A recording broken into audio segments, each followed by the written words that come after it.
Hello दोस्तों, आज है 8 अगस्त 2024 दिन गुरुवार का, हिंदी तिथि श्रावण शुक्ल चतुर्थी। और आइए बात करते हैं आज के मुख्य समाचार, बड़ी खबरें, देश और दुनिया का ताजा अपडेट लेकर हाजिर हो गए। आज का ये वीडियो भी बहुत ज्यादा स्पेशल होने वाला है। कर्मचारियों के लिए, किसान भाइयों के लिए, पढ़ने वाले बच्चों के लिए, अभिभावकों के लिए, आम जनता से जुड़े कई महत्वपूर्ण बड़े फैसले जानेंगे। देश के अलग अलग राज्यों की ओर से, सरकारों की ओर से बड़ी महत्वपूर्ण और काम की खबरें आई है। वीडियो में बहुत मजा आने वाला है। पूरा वीडियो आप ध्यान से आखिर तक जरूर देखते रहिएगा, है ना। तो बिना टाइम विलंब के शुरुआत करते हैं आज की पहली बड़ी खबर। लेकिन इससे पहले आपको बता दें, हर महीने के शुक्ल पक्ष की चतुर्थी तिथि भगवान गणेश जी को समर्पित है और इस दिन भगवान गणेश जी की विधि पूर्वक पूजा की जाती है। साथ ही उनके निमित्त व्रत भी रखा जाता है। भगवान गणेश जी को विघ्नहर्ता भी कहा जाता है। मतलब कि भगवान गणेश जी की पूजा करने से जीवन में व्याप्त सभी विघ्न और बाधाएं दूर हो जाती हैं। सावन भगवान शिव का प्रिय महीना है और इस महीने में केवल जलाभिषेक से ही भगवान शिव प्रसन्न हो जाते हैं और इस महीने में शिव परिवार की भी विधि विधान से पूजा की जाती है। इस महीने के शुक्ल पक्ष की चतुर्थी तिथि पर विनायक चतुर्थी आज मनाई जाएगी और ये पर्व भगवान गणेश जी को समर्पित होता है। आज के दिन अगर भगवान गणेश जी की विधि विधान से पूजा अर्चना की जाती है तो धन संबंधी परेशानियां दूर होती हैं,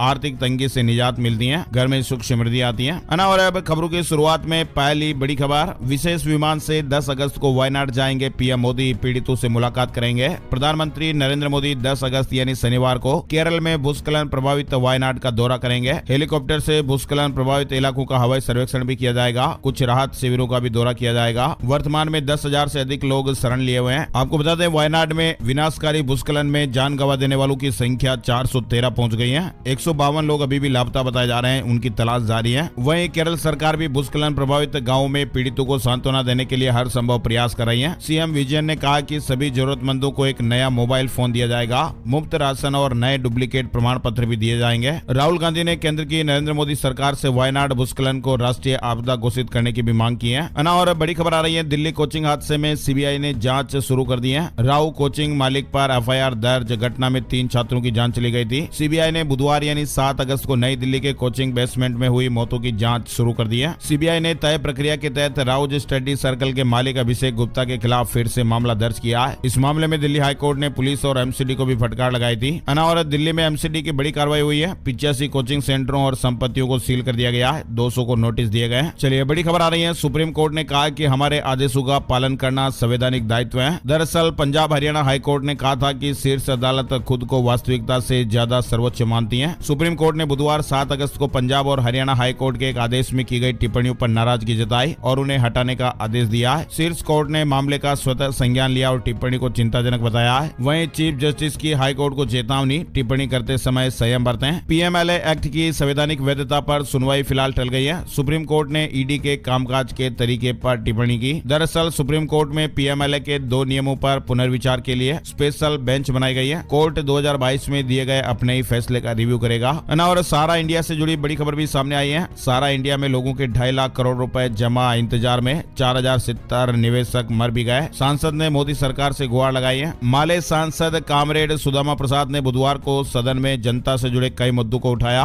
उन्होंने कहा कि 11 करोड़ निवेशकों के 2.5 लाख करोड़ रुपए सारा इंडिया में जमा है। ये देश के मध्यम वर्ग के लोगों का पैसा है, जिन्होंने अपनी बहन बेटियों की शादी के लिए, अपने बच्चों की पढ़ाई के लिए, अपने संकट के दिनों के लिए पैसे जमा किए थे। चुनाव आयोग की टीम आज कश्मीर पहुंचेगी। विधानसभा चुनाव तैयारियों की समीक्षा की जाएगी। जम्मू कश्मीर में आगामी विधानसभा चुनाव जल्द ही होने वाले हैं और इसी को लेकर भारतीय चुनाव आयोग की टीम आज से प्रदेश के 2 दिवसीय दौरे पर है। वहीं देखिए, चुनाव आयोग ने राज्यसभा की 12 रिक्त सीटों के लिए चुनाव का ऐलान कर दिया है। 3 सितंबर को मतदान होगा। दिल्ली पुलिस ने कहा कि विभव ने स्वाति मालीवाल को 8 थप्पड़ मारे। चार्जशीट में कहा, मारपीट के बाद केजरीवाल सीएम हाउस में विभव के साथ ही थे। आम आदमी पार्टी की राज्यसभा सांसद स्वाति मालीवाल मारपीट केस में पुलिस ने 16 जुलाई को 500 पन्नों की चार्जशीट दिल्ली हाईकोर्ट में पेश की थी। 7 अगस्त को इसकी डिटेल सामने आई। चार्जशीट में पुलिस ने लिखा कि विभव कुमार ने स्वाति मालीवाल को 7 से 8 थप्पड़ मारे थे। वहीं मीडिया रिपोर्ट्स के मुताबिक चार्जशीट में लिखा कि घटना के बाद विभव कुमार सीएम अरविंद केजरीवाल के साथ ही थे। देखिए, बड़ी खबर आई है, श्रीलंका ने 27 साल बाद भारत से वनडे सीरीज जीत ली है। तीसरा वनडे 100 रन से भारत को हरा दिया। श्रीलंका ने इतिहास पलटते हुए भारत को 27 साल बाद वनडे सीरीज हरा दिया। टीम ने कोलंबो में तीसरा वनडे 110 रन से जीत लिया। श्रीलंका ने 2-0 से ये सीरीज जीत ली है।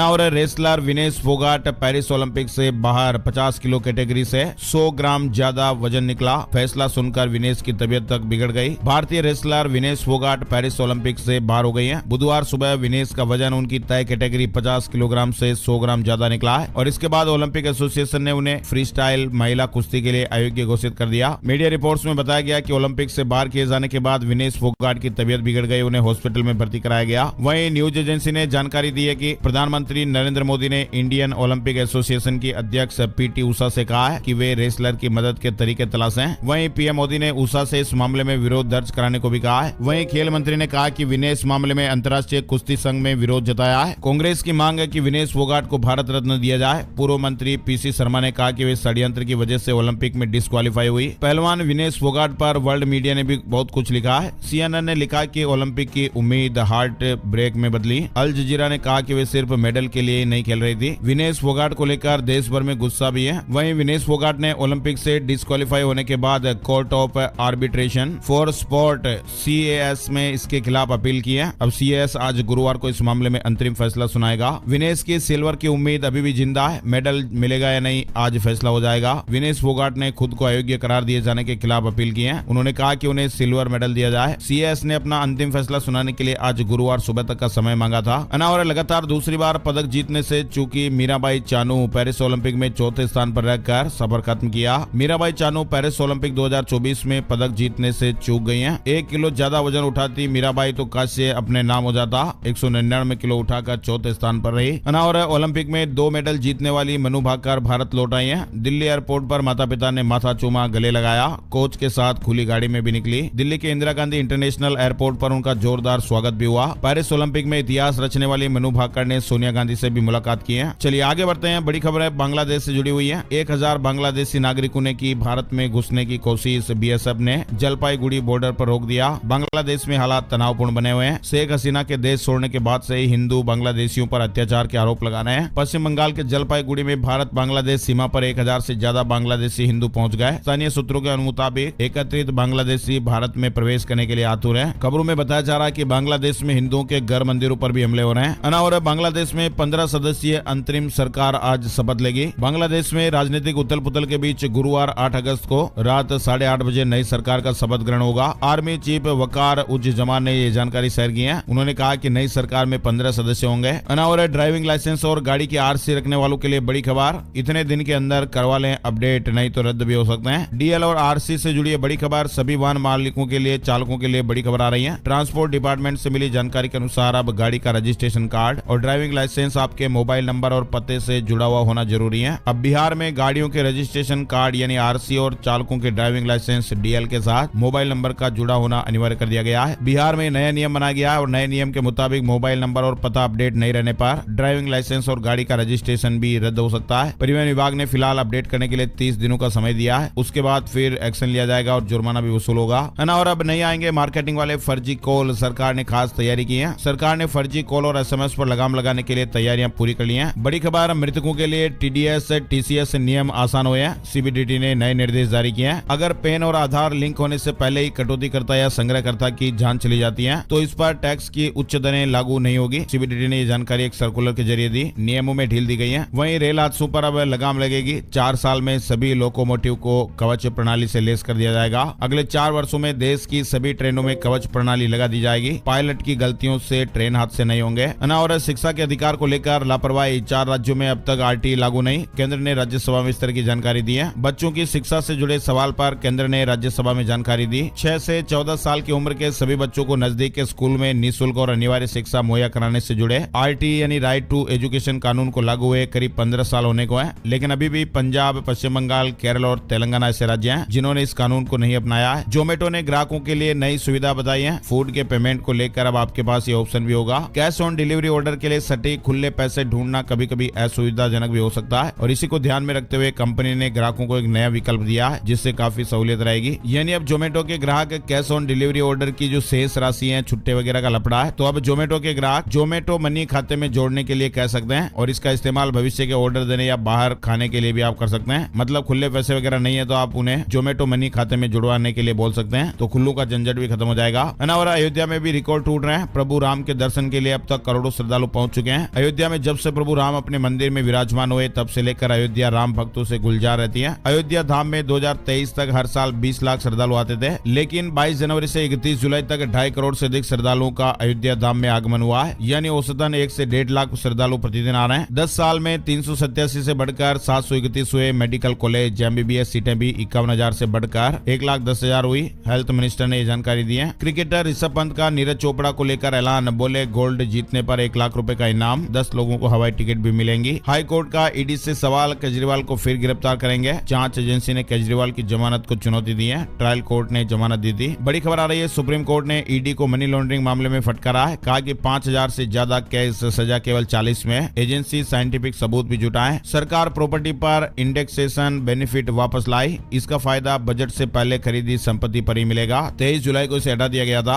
और नेपाल में हेलीकॉप्टर क्रैश हो गया। चीनी नागरिकों समेत 5 की जान चली गई। उड़ान भरने के 3 मिनट बाद ही संपर्क टूट गया था। 15 दिन में यह दूसरा हादसा देखने को मिला नेपाल में। और महाराष्ट्र विधानसभा चुनाव को लेकर MVA की मीटिंग हुई। 16 अगस्त को गठबंधन की आधिकारिक घोषणा होगी। कॉमन मैनिफेस्टो भी बन रहा है। पहली तिमाही में गोदरेज कंज्यूमर को 451 करोड़ रुपए का मुनाफा हुआ है। सालाना आधार पर यह 41% बढ़ा। वहीं देखिए, सरस्वती साड़ी डिपो का IPO 12 अगस्त को ओपन होने वाला है। 14 अगस्त तक बिडिंग का मौका मिलेगा। शेयर मार्केट न्यूज अपडेट में आपको बताएं, सेंसेक्स 874 अंक चढ़कर 79,468 पर बंद हुआ। निफ्टी में भी 304 अंक की तेजी रही। पूर्व ट्रेनी IAS ऑफिसर पूजा खेड़कर ने IAS सिलेक्शन कैंसिल करने को लेकर दिल्ली हाई कोर्ट में 5 अगस्त को याचिका लगाई थी, जिस पर 7 अगस्त को सुनवाई हुई। पूजा ने कहा कि सिलेक्शन रद्द होने की जानकारी मीडिया से मिली। और हरियाणा में अब 500 रुपए में मिलेगा गैस सिलेंडर। तीज पर मुख्यमंत्री जी ने बड़ा ऐलान किया है। हरियाणा में विधानसभा चुनाव से पहले मुख्यमंत्री नायब सैनी ने 1,80,000 सालाना आय वाले परिवारों को यह बड़ी राहत दी है। प्रधानमंत्री उज्ज्वला योजना के तहत लाभार्थी परिवारों को अब 500 रुपए में गैस सिलेंडर मिलेगा। राजस्थान में जूम ऐप पर रोक, डेटा चोरी का शक। सरकारी ऑफिसों में अब ऐप से नहीं होगी ऑनलाइन मीटिंग। सरकार ने एडवाइजरी जारी कर दी है। दुनिया में बढ़ रहे लाइम डिजीज के मामले, एक मामूली सा लाल चकत्ता भी जानलेवा हो सकता है। और MG की अपकमिंग CUV विंडसर EV का टीजर जारी हो गया है। पहाड़ों पर टेस्ट करते दिखी कार। ओलंपिक मेडल जीतने वाले भारतीय खिलाड़ी को दी जाएगी। और खाद्यान्नों में मिलावट का पता लगाने के लिए पतंजलि की नई रिसर्च भी सामने आई है। आचार्य बालकृष्ण बोले कि लोग स्वयं खाद्य की गुणवत्ता का विश्लेषण करने में सक्षम होंगे। Vivo V40 सीरीज 39,999 की शुरुआती कीमत पर लॉन्च हो गया है। V40 Pro में 50 मेगापिक्सल ट्रिपल कैमरा। बांग्लादेश में तख्ता पलट, राजस्थान के करोड़ों के ऑर्डर अटके। 20,000 कारीगरों पर संकट मंडरा गया है। जयपुर पाली की गारमेंट फैक्ट्रियों को अब जापान, यूरोप से बिजनेस की उम्मीद है। झारखंड से जुड़ी खबर आ रही है। हेमंत कैबिनेट ने 37 प्रस्तावों को मंजूरी दी है। कृषि ऋण माफी की लिमिट 2 लाख रुपए हो गई। झारखंड में राज्य मंत्रिपरिषद ने बुधवार को 37 प्रस्तावों की स्वीकृति दी है। प्रधानमंत्री कृषि ऋण माफी योजना की 50,000 की राशि की जगह 2 लाख की ऋण राशि माफ की जाएगी। इसके साथ ही कैबिनेट ने राज्य के पारंपरिक ग्राम प्रधानों को दी जाने वाली सम्मान राशि को बढ़ाकर दोगुना करने की स्वीकृति दी है। बड़ी खबर है, केदारनाथ के लिए शुरू हुई हेली सेवा। किराए में 25% की छूट मिल रही है। आपदा के कारण 1 जुलाई से केदारनाथ यात्रा बंद है। अब बच्चे पढ़ेंगे चंद्रयान सहित देश पर गर्व करने वाली कहानियां। NCERT ने लॉन्च की 3री और 6ठी की नई किताबें। असम में असिस्टेंट और सीनियर ग्रेजुएट टीचर के 35,000 से अधिक पदों पर बम्पर भर्ती निकली हुई है।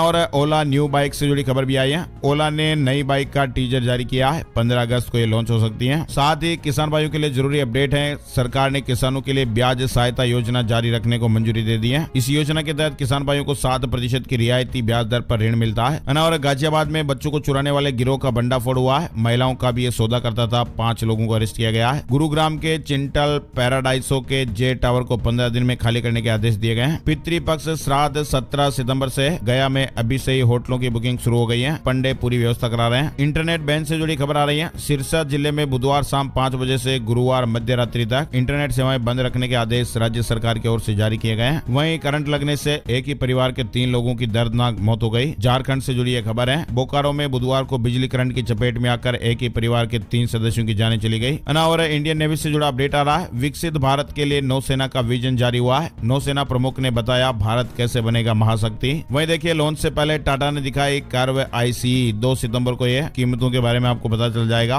उत्तर प्रदेश में अब 5,000 रुपए में प्रॉपर्टी का बंटवारा होगा। योगी सरकार ने फैसला लागू कर दिया है। साथ ही प्रदेश में संपत्ति के बंटवारे की प्रक्रिया भी आसान कर दी गई है। और यूपी में मंचलों की अब खैर नहीं। CM योगी ने बड़ा फैसला लिया। लड़कियां लेंगी चैन की सांस। उत्तर प्रदेश में बच्चों को प्रतिमाह 2500 रुपए। इस योजना में अगर किसी बच्चे ने किसी भी कारणवश अपने माता पिता को खो दिया होता है तो उसे 2,500 रुपए प्रतिमाह का लाभ दिया जाता है। उत्तर प्रदेश से जुड़ी खबर है। प्रदेश में 1 अक्टूबर से होगी धान खरीद। खाद्य एवं रसद विभाग ने MSP पर खरीद की समय सारणी जारी कर दी है। बिहार से जुड़ी खबर, अब 50% आरक्षण के आधार पर होगी प्रधानाध्यापकों की नियुक्ति। शिक्षा विभाग ने नए निर्देश जारी किए हैं। स्कूल से जुड़ी, अभिभावकों से जुड़ी, पढ़ने वाले बच्चों से जुड़ी बड़ी खबर आई है। अब हर विषय में लाने होंगे न्यूनतम अंक, तभी मिलेगा अगले क्लास में एडमिशन। केरल के स्कूलों में पढ़ने वाले बच्चों के लिए बड़ी खबर आई है। अब यहाँ के स्कूलों में पढ़ने वाले छात्रों को हर साल प्रत्येक छात्र को विषय में न्यूनतम अंक प्राप्त करने होंगे, तभी उन्हें अगली कक्षा में प्रमोट मिलेगा। केरल सरकार ने बुधवार को विभिन्न कक्षाओं की परीक्षाओं में सब्जेक्ट मिनिमम सिस्टम लागू करने का निर्णय लिया है ना। और मध्य प्रदेश के किसान भाइयों के लिए बड़ी खबर आई है। अब पटवारी के भरोसे नहीं रहेगी सरकार। प्रदेश के किसान भाइयों को अब अपनी फसल का पाई का मुआवजा मिलेगा और इसके लिए विशेष सर्वे भी कराया जाएगा। मध्य प्रदेश में अब स्कूलों में हर सप्ताह लगेगा डिप्थीरिया का टीका।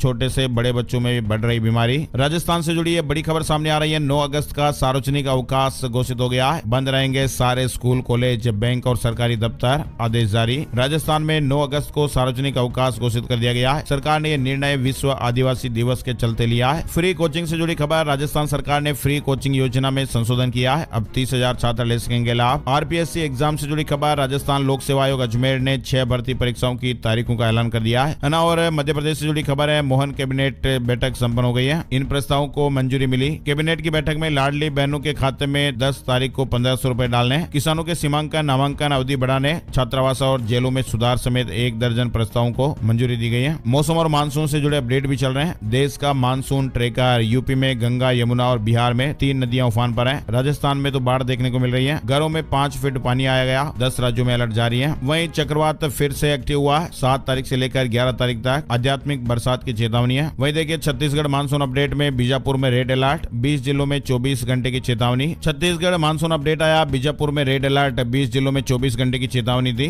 बरगद का पेड़ गिरने से बैकुंठपुर बनारस मार्ग ठप हुआ। दरी डैम से भी पानी छोड़ा जा रहा है। छत्तीसगढ़ में टूटेगा भारी बारिश का कहर, रेड अलर्ट जारी। इन जिलों के लोग सतर्क रहें। वाराणसी में बढ़ रहा गंगा का जल स्तर, तस्वीरें देखिए। राजस्थान में भी भारी बारिश का ऑरेंज अलर्ट है। हिमाचल प्रदेश के 8 जिलों में फ्लैश फ्लड की चेतावनी। 13 अगस्त तक मानसून का कहर, 136 सड़कें भी बंद हो गई हैं। झारखंड मानसून अपडेट, 7 जिलों में ऑरेंज, 10 में बारिश का येलो अलर्ट। और हिमाचल प्रदेश के कई इलाकों में भारी बारिश। पावटा साहिब में 116.6 mm बादल बरसे हैं। वहीं गुजरात में 2 दिन के लिए येलो अलर्ट। अगले 24 घंटों में दक्षिण गुजरात में भारी, सौराष्ट्र कच्छ में छिटपुट बारिश का अनुमान है। और सरिस्का में नहीं चलेगी प्राइवेट गाड़ियां, रोडवेज बसें। सीसी की रिपोर्ट पर सुप्रीम कोर्ट की मुहर लग गई है। मंदिर में खाना भी नहीं बनेगा। और 37,000 टीचर्स दूर दराज के स्कूलों में भेजे जाएंगे। शिक्षा विभाग ने की खाली पदों को भरने की तैयारी। गेल इंडिया करेगी राजस्थान में 4,200 करोड़ का निवेश। वहीं मध्य प्रदेश में सफाई मित्रों को लेकर नगरीय प्रशासन की बैठक में महत्वपूर्ण निर्णय हुआ है। प्रदेश में 15,000 से अधिक सफाई कर्मचारियों को स्थायी किया जाएगा। बड़ी खबर है। सेल्फी लेने में 300 फीट गहरी खाई में गिरा युवक, जान चली गई। दोस्तों के साथ पिकनिक मनाने के लिए बीजागढ़ महादेव गया था।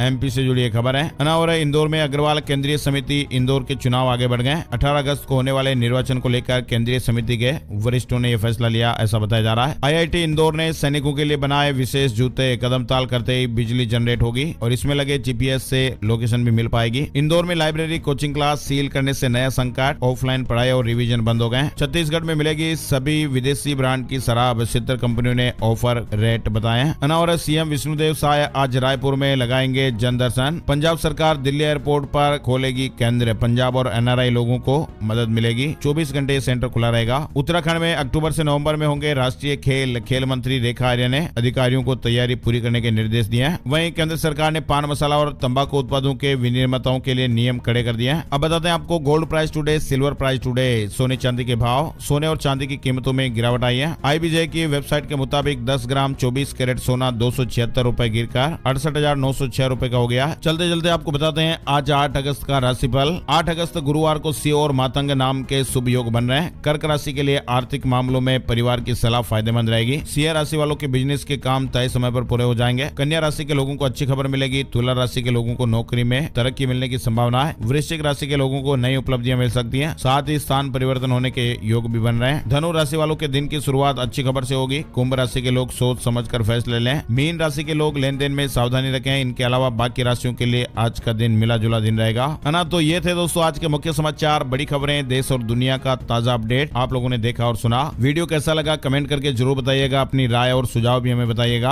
और एक प्यार भरा सा निवेदन है कि इस वीडियो को आप अपने यार दोस्तों के साथ, मिलने वालों के साथ, जान पहचान वालों के साथ फेसबुक और व्हाट्सएप पर भी ज्यादा से ज्यादा शेयर कर दीजिएगा, ताकि आपका प्यार और सपोर्ट हमें मिलता रहे और हम ऐसे ही काम की बड़ी खबरें, अपडेट, जानकारियां देखते रहें। एक और नई जानकारी और नए वीडियो में फिर मिलेंगे। तब तक के लिए जय श्री राम, जय हनुमान।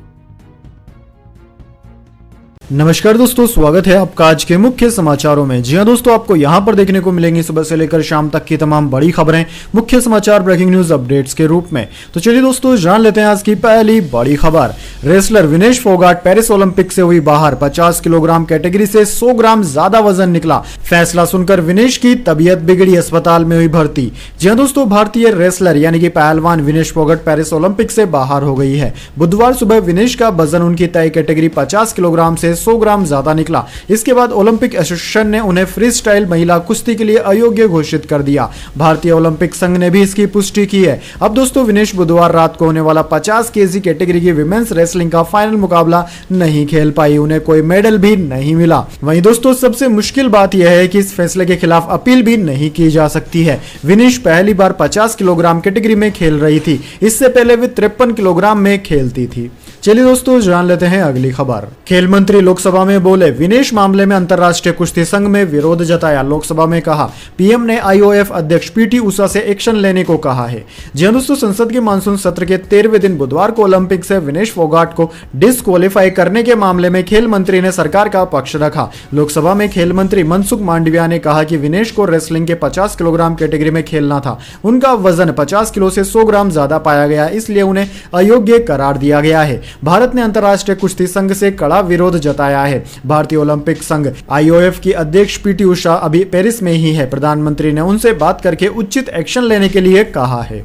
चलिए दोस्तों, जान लेते हैं अगली खबर। राजस्थान में उज्ज्वला कनेक्शन लेने वालों की वेटिंग बढ़ी। अब तक 73.81 लाख परिवारों को कनेक्शन जारी किया गया। 1.14 लाख आवेदकों को अब भी है इंतजार। दरअसल दोस्तों, केंद्र और राज्य सरकार से मिल रही रसोई गैस सिलेंडर पर छूट के बाद से राज्य में प्रधानमंत्री उज्ज्वला योजना कनेक्शन लेने वालों की भीड़ बढ़ गई है। वर्तमान में पूरे प्रदेश में 1.14 लाख से ज्यादा परिवार ऐसे हैं जिन्होंने इस कनेक्शन के लिए आवेदन कर रखा है और कनेक्शन का इंतजार है। एक रिपोर्ट के मुताबिक राजस्थान में वर्तमान में 73,81,000 से ज्यादा लोगों ने पीएमयूवाई के तहत कनेक्शन ले रखा है। केंद्र और राज्य सरकार ने जब से उज्ज्वला कनेक्शन धारियों को सिलेंडर पर छूट दी है, तब से इसके कनेक्शन लेने वालों की संख्या में इजाफा हो गया है। चलिए दोस्तों, जान लेते हैं अगली खबर। पहलवान विनेश फोगाट पर वर्ल्ड मीडिया। सीएनएन ने लिखा, ओलंपिक की उम्मीद हार्ट ब्रेक में बदली। अल जजीरा बोला, वे सिर्फ मेडल के लिए नहीं खेल रही थी। जी हां दोस्तों, ओलंपिक में गोल्ड मेडल के लिए तरस रहे भारतीयों को मंगलवार रात बड़ी राहत मिली थी। पेरिस से खबर आई थी कि भारत की विनेश फोगाट ने क्यूबा की पहलवान गुजमान लोपेजी को सेमीफाइनल मैच में करारी शिकस्त देकर फाइनल में जगह बना ली है। अगले ही दिन करोड़ों भारतीयों की खुशी अचानक हार्ट ब्रेक में तब्दील हो गई। इंडियन ओलंपिक एसोसिएशन ने बताया कि विनेश डिस्क्वालीफाई हो गई है। 50 किलो की कैटेगरी में खेलने वाली विनेश का वजन 100 ग्राम ज्यादा मिला। इस पर दोस्तों वर्ल्ड मीडिया ने अपनी प्रतिक्रिया दी है। सीएनएन ने लिखा है, अमेरिकी मीडिया हाउस सीएनएन ने विनेश की हार पर लिखा कि उम्मीदों, मेहनत और धीरज से बुनी जा रही विनेश की ओलंपिक की कहानी जल्द ही हार्ट ब्रेक में तब्दील हो गई। सेक्सुअल हरेसमेंट के खिलाफ लड़ चुकी विनेश फोगाट को 50 किलोग्राम वेट कैटेगरी के गोल्ड मेडल में से बाहर कर दिया गया। वहीं दोस्तों, कतर के मीडिया हाउस अल जजीरा ने भी विनेश फोगाट की ओलंपिक जर्नी को कवर किया है। मीडिया हाउस ने पिछले साल ब्रजभूषण के खिलाफ उनके प्रदर्शन के हवाले से लिखा है कि ओलंपिक में विनेश का संघर्ष सिर्फ मेडल नहीं बल्कि हरियाणा की लड़कियों के सपनों को बचाने के लिए भी था। वैसे दोस्तों, विनेश फोगाट के बारे में आप क्या कहना चाहेंगे? कमेंट बॉक्स में अपनी राय जरूर लिखिएगा। चलिए जान लेते हैं अगली खबर। हाई कोर्ट का ईडी से सवाल, केजरीवाल को फिर गिरफ्तार करेंगे। जांच एजेंसी ने केजरीवाल के जमानत को चुनौती दी थी। ट्रायल कोर्ट ने जमानत दे दी थी। दरअसल दोस्तों, दिल्ली हाईकोर्ट में मुख्यमंत्री अरविंद केजरीवाल की जमानत के खिलाफ बुधवार को सुनवाई हुई। इस दौरान कोर्ट ने ईडी से पूछा कि क्या जांच एजेंसी दिल्ली के मुख्यमंत्री को दोबारा गिरफ्तार करना चाहती है। बार एंड बेंच के मुताबिक ईडी से यह सवाल जस्टिस नीना बंसल कृष्णा ने किया। उन्होंने कहा कि मैं असमंजस में हूं, आखिर आप क्या करना चाहते हैं। ईडी की ओर से पेश हुए वकील विवेक गुरनानी ने कोर्ट को बताया कि एएसजी एसवी राजू दूसरे केस में व्यस्त हैं, इसलिए कोर्ट इस केस को कल या किसी और दिन सुनवाई के लिए ले ले। केजरीवाल की ओर से पेश हुए वकील विक्रम चौधरी ने कहा कि यह सरासर उत्पीड़न का मामला है। हालांकि कोर्ट ने कहा कि केजरीवाल को सुप्रीम कोर्ट से अंतरिम जमानत मिल चुकी है। मामले की अगली सुनवाई 5 सितंबर को होगी। चलिए दोस्तों, जान लेते हैं अगली खबर। ओलंपिक में 2 मेडल जीतने वाली मनु भाकर भारत लौटी। दिल्ली एयरपोर्ट पर माता पिता ने माथा चूमा, गले लगाया, कोच के साथ खुली गाड़ी में निकली। जी हां दोस्तों, पेरिस ओलंपिक की डबल मेडलिस्ट मनु भाकर बुधवार सुबह भारत लौट आई। दिल्ली के इंदिरा गांधी इंटरनेशनल एयरपोर्ट पर उनका जोरदार स्वागत हुआ। एयरपोर्ट से बाहर आते ही माता पिता ने गले लगाकर उनका माथा चूम लिया। मनु के साथ उनके कोच जसपाल राणा का भी जोरदार स्वागत हुआ। हरियाणा के झज्जर की रहने वाली मनु ने women's individual 10 metre air pistol में और मिक्स्ड इवेंट में सरबजोत सिंह के साथ मिलकर ब्रॉन्ज जीते हैं। वे एक ही ओलंपिक में 2 पदक जीतने वाली पहली भारतीय है। देश लौटने पर मनु ने कहा कि मैं बेहद खुश हूं कि इतना प्यार मिल रहा है। चलिए दोस्तों जान लेते हैं अगली खबर। नेपाल में हेलीकॉप्टर क्रैश, चीनी नागरिकों समेत 5 की मौत। उड़ान भरने के 3 दिन बाद संपर्क टूटा था, 15 दिन में दूसरा हादसा। जी हां दोस्तों, नेपाल के नुवाकोट में बुधवार दोपहर एक हेलीकॉप्टर क्रैश हो गया। हादसे में 5 लोगों की मौत हो गई। इनमें 4 चीनी नागरिक और एक पायलट शामिल है। एयर डायनेस्टी का हेलीकॉप्टर राजधानी काठमांडू से रासुवा जा रहा था। मामले की सूचना मिलते ही रेस्क्यू टीम को घटनास्थल पर भेजा गया। नेपाल के लोकल मीडिया के मुताबिक हेलीकॉप्टर ने दोपहर 1:45 मिनट पर त्रिभुवन इंटरनेशनल एयरपोर्ट से उड़ान भरी थी। करीब 3 मिनट बाद हेलीकॉप्टर से संपर्क टूट गया था। हालांकि हादसा क्यों हुआ इसकी जानकारी सामने नहीं आई है। मरने वालों में 3 पुरुष और 1 महिला शामिल है। चलिए दोस्तों जान लेते हैं इसके बाद अगली खबर। पूजा बोली सिलेक्शन रद्द होने की जानकारी मीडिया से मिली, ऑर्डर कॉपी नहीं मिली। दिल्ली हाईकोर्ट में यूपीएससी का जवाब 2 दिन में भेज देंगे। जी हां दोस्तों, पूर्व ट्रेनी आईएएस ऑफिसर पूजा खेड़कर ने आईएएस सिलेक्शन कैंसिल करने को लेकर दिल्ली हाईकोर्ट में 5 अगस्त को याचिका लगाई थी, जिस पर 2 दिन बाद यानी कि 7 अगस्त को सुनवाई हुई। कोर्ट में पूजा खेड़कर की तरफ से वकील इंदिरा जयसिंह ने कहा कि सिलेक्शन कैंसिल होने की ऑर्डर कॉपी अभी तक पूजा को नहीं दी गई है। पूजा की वकील ने कहा कि सिर्फ एक प्रेस रिलीज देकर उम्मीदवारी रद्द करने की सूचना दी गई है। हमें मीडिया से इसके बारे में पता चला था। इस प्रेस रिलीज को रद्द करना चाहिए और ऑर्डर कॉपी देनी चाहिए। बिना कॉपी के हम सेंट्रल एडमिनिस्ट्रेटिव ट्रिब्यूनल सीएटी में यूपीएससी के आदेश को चुनौती नहीं दे सकते हैं। चलिए दोस्तों जान लेते हैं अगली खबर। अस्पताल के मालिक पर मानव तस्करी की एफआईआर, 2 अडॉप्ट बच्चों के गायब होने का मामला। दामोह पुलिस अरेस्ट करने घर में घुसी।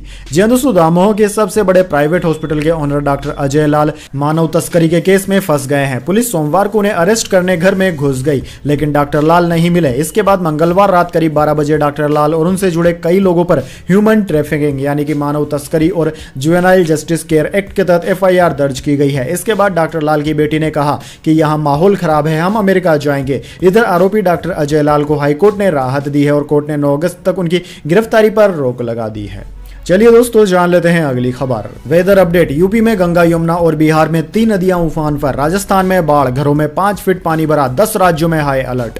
जी हां दोस्तों, उत्तर प्रदेश में तेज बारिश के कारण गंगा और यमुना नदी उफान पर है। मुरादाबाद में इतनी बारिश हुई कि रेल ट्रैक पानी में डूब गया। पीलीभीत में सड़कें बह गई। वहीं दोस्तों बिहार में भी तेज बारिश के चलते सीतामढ़ी, गया, सुपौल, गोपालगंज के कई इलाकों में बाढ़ जैसे हालात बन गए हैं। गंडक, गामती और कोसी नदी उफान पर है। उधर दोस्तों राजस्थान के जैसलमेर, पाली और जोधपुर में पिछले 24 घंटे के दौरान तेज बारिश के बाद बाढ़ जैसे हालात हैं। जैसलमेर के मोहनगढ़ में 10 इंच, पोखरण में 7 इंच बारिश दर्ज की गई। पाली में 10 इंच और जोधपुर में 9 इंच बारिश हुई है। वहीं दोस्तों इंडियन मेट्रोलॉजी डिपार्टमेंट ने आज 10 राज्यों में भारी बारिश की संभावना जताई है। इनमें हिमाचल प्रदेश, उत्तराखंड, उत्तर प्रदेश, मध्य प्रदेश, असम, मेघालय, नागालैंड, मणिपुर, मिजोरम और त्रिपुरा राज्य शामिल है।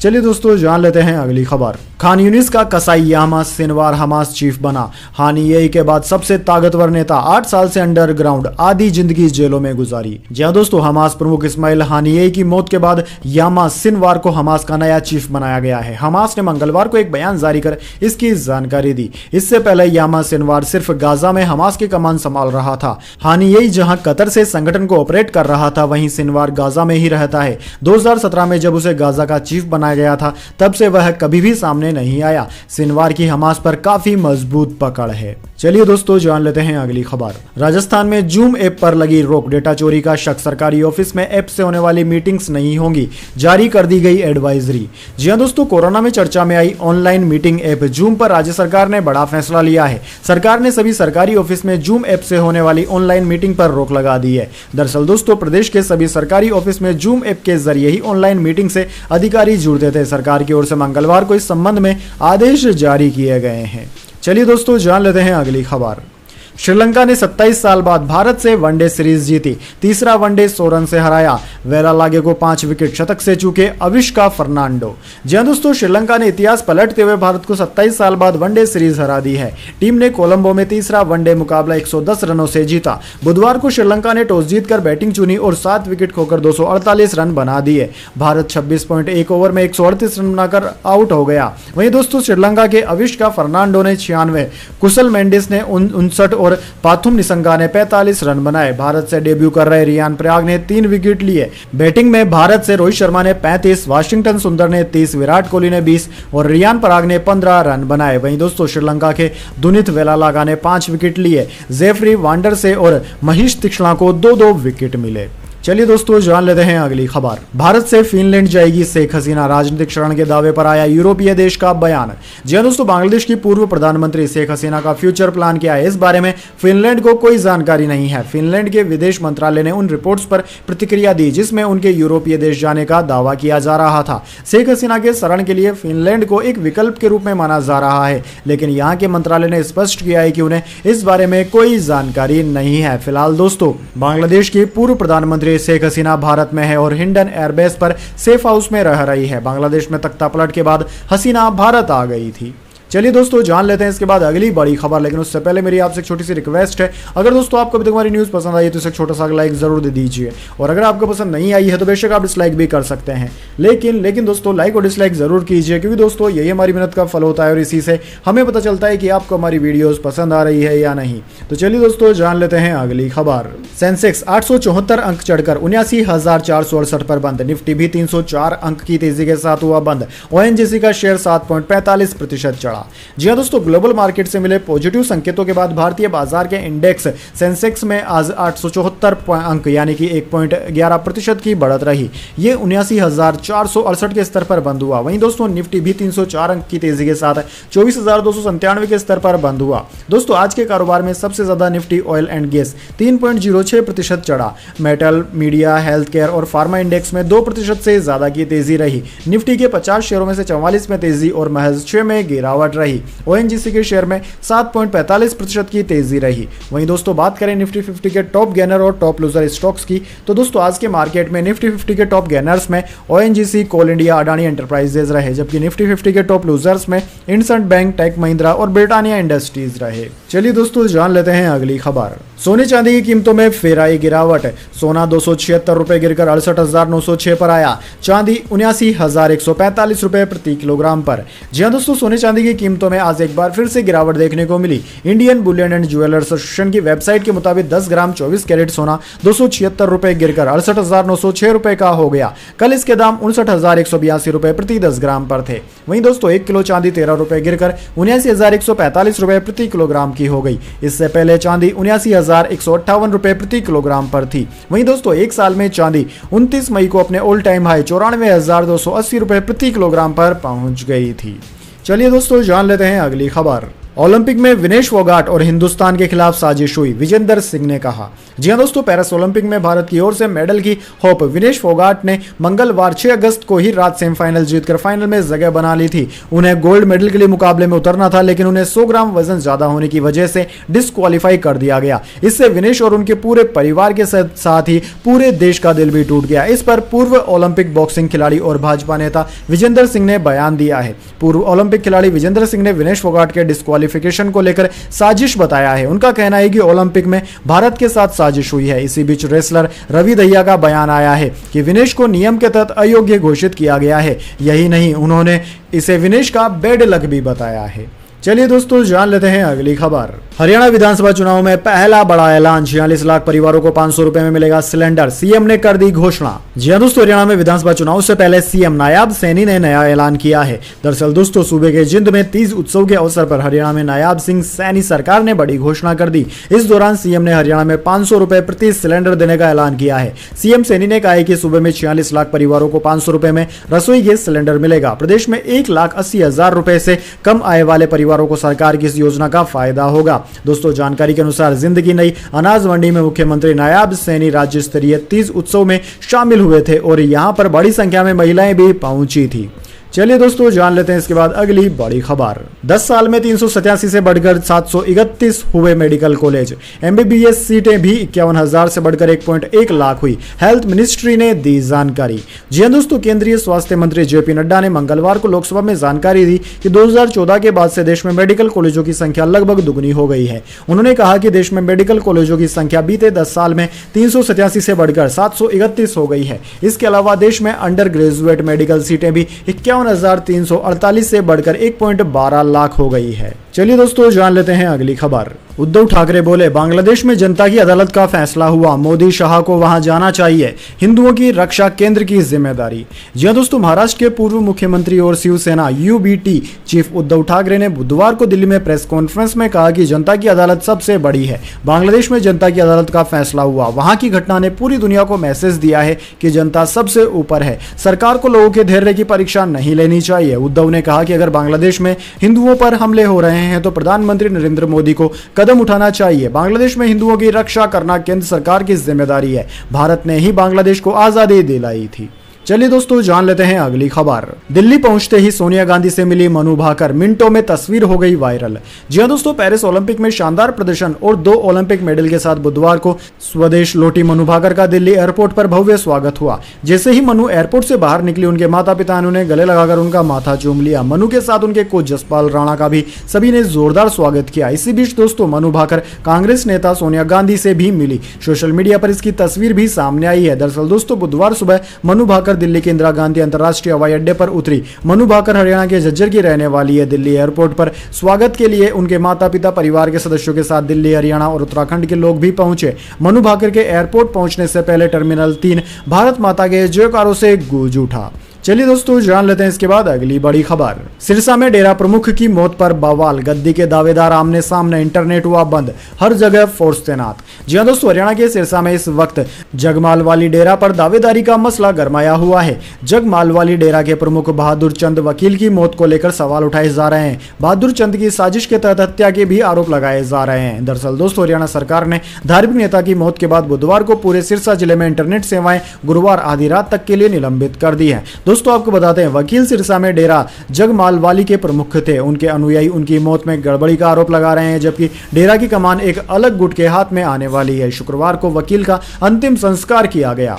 चलिए दोस्तों जान लेते हैं इसके बाद अगली बड़ी खबर। अमेरिका ने ईरान को दे दी चेतावनी, ब्लिंकन बोले मिडिल ईस्ट में हालात बिगड़े तो गंभीर परिणाम होंगे। जी हां दोस्तों, मिडिल ईस्ट में जंग के हालात बने हुए हैं। ईरान और इजराइल के बीच जहां भारी तनाव देखा जा रहा है, वहीं लेबनान के हिजबुल्लाह और इजराइल के बीच कभी भी लड़ाई छिड़ सकती है। ऐसे में अमेरिका ने मिडिल ईस्ट में बढ़ते तनाव को लेकर चेतावनी जारी की है। अमेरिका विदेश मंत्री एंटनी ब्लिंकन ने कहा कि ईरान और इजराइल को सूचित किया गया है कि उनके बीच संघर्ष नहीं बढ़ना चाहिए, ये किसी के भी हित में नहीं है। अमेरिकी विदेश मंत्री ने कहा कि हम मध्य पूर्व में तनाव कम करने और संघर्ष को फैलने से रोकने के लिए लगातार काम कर रहे हैं। पिछले कुछ दिनों में हम इस क्षेत्र के भागीदार के साथ लगातार संपर्क में हैं। उनसे बातचीत में हमने एक आम सहमति सुनी है, किसी को भी इस संघर्ष को नहीं बढ़ाना चाहिए। हम सहयोगियों और भागीदारों के साथ गहन कूटनीति में लगे हुए हैं। ईरान और इजराइल को संघर्ष रोकने का संदेश दिया गया है।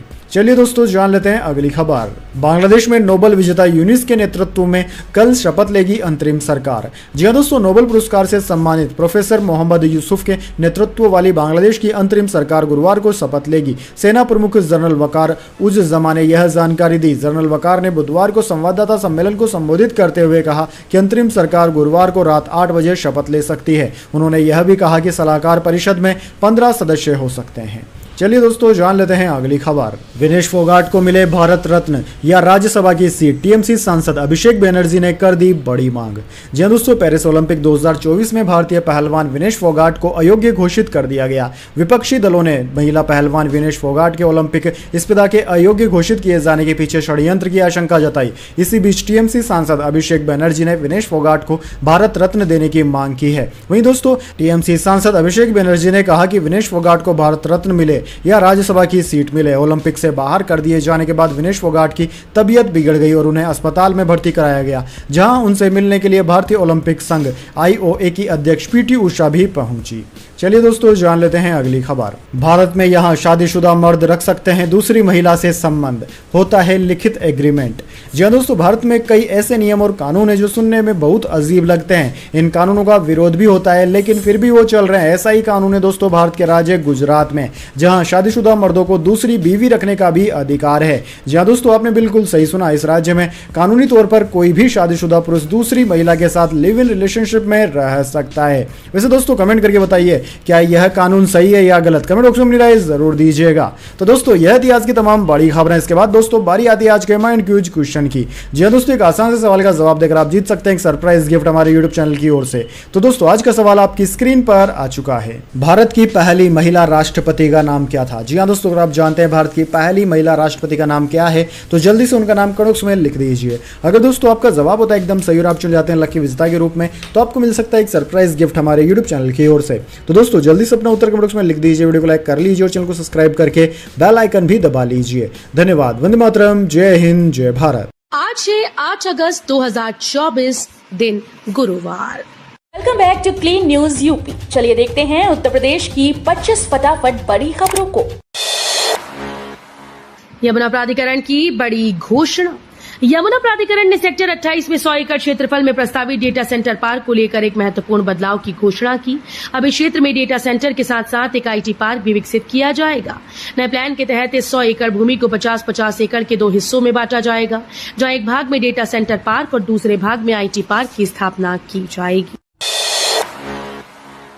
विकास के लिए यूपी को 4 हिस्सों में बांटना जरूरी। नगीना सांसद चंद्रशेखर आजाद ने संसद में उठाई आवाज।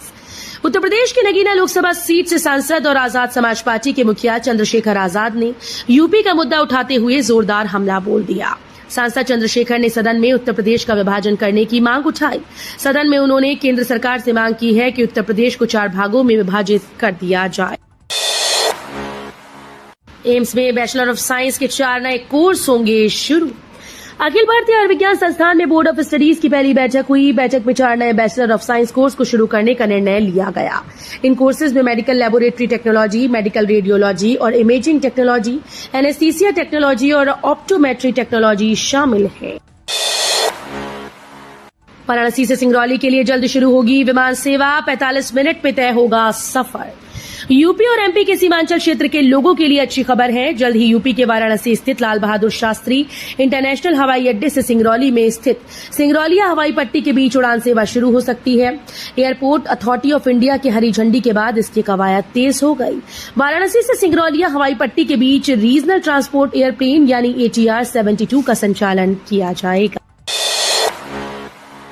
कारोबारियों ने 10 करोड़ के निर्यात ऑर्डर रोके। कानपुर शिफ्ट हो सकता है चमड़ा उद्योग।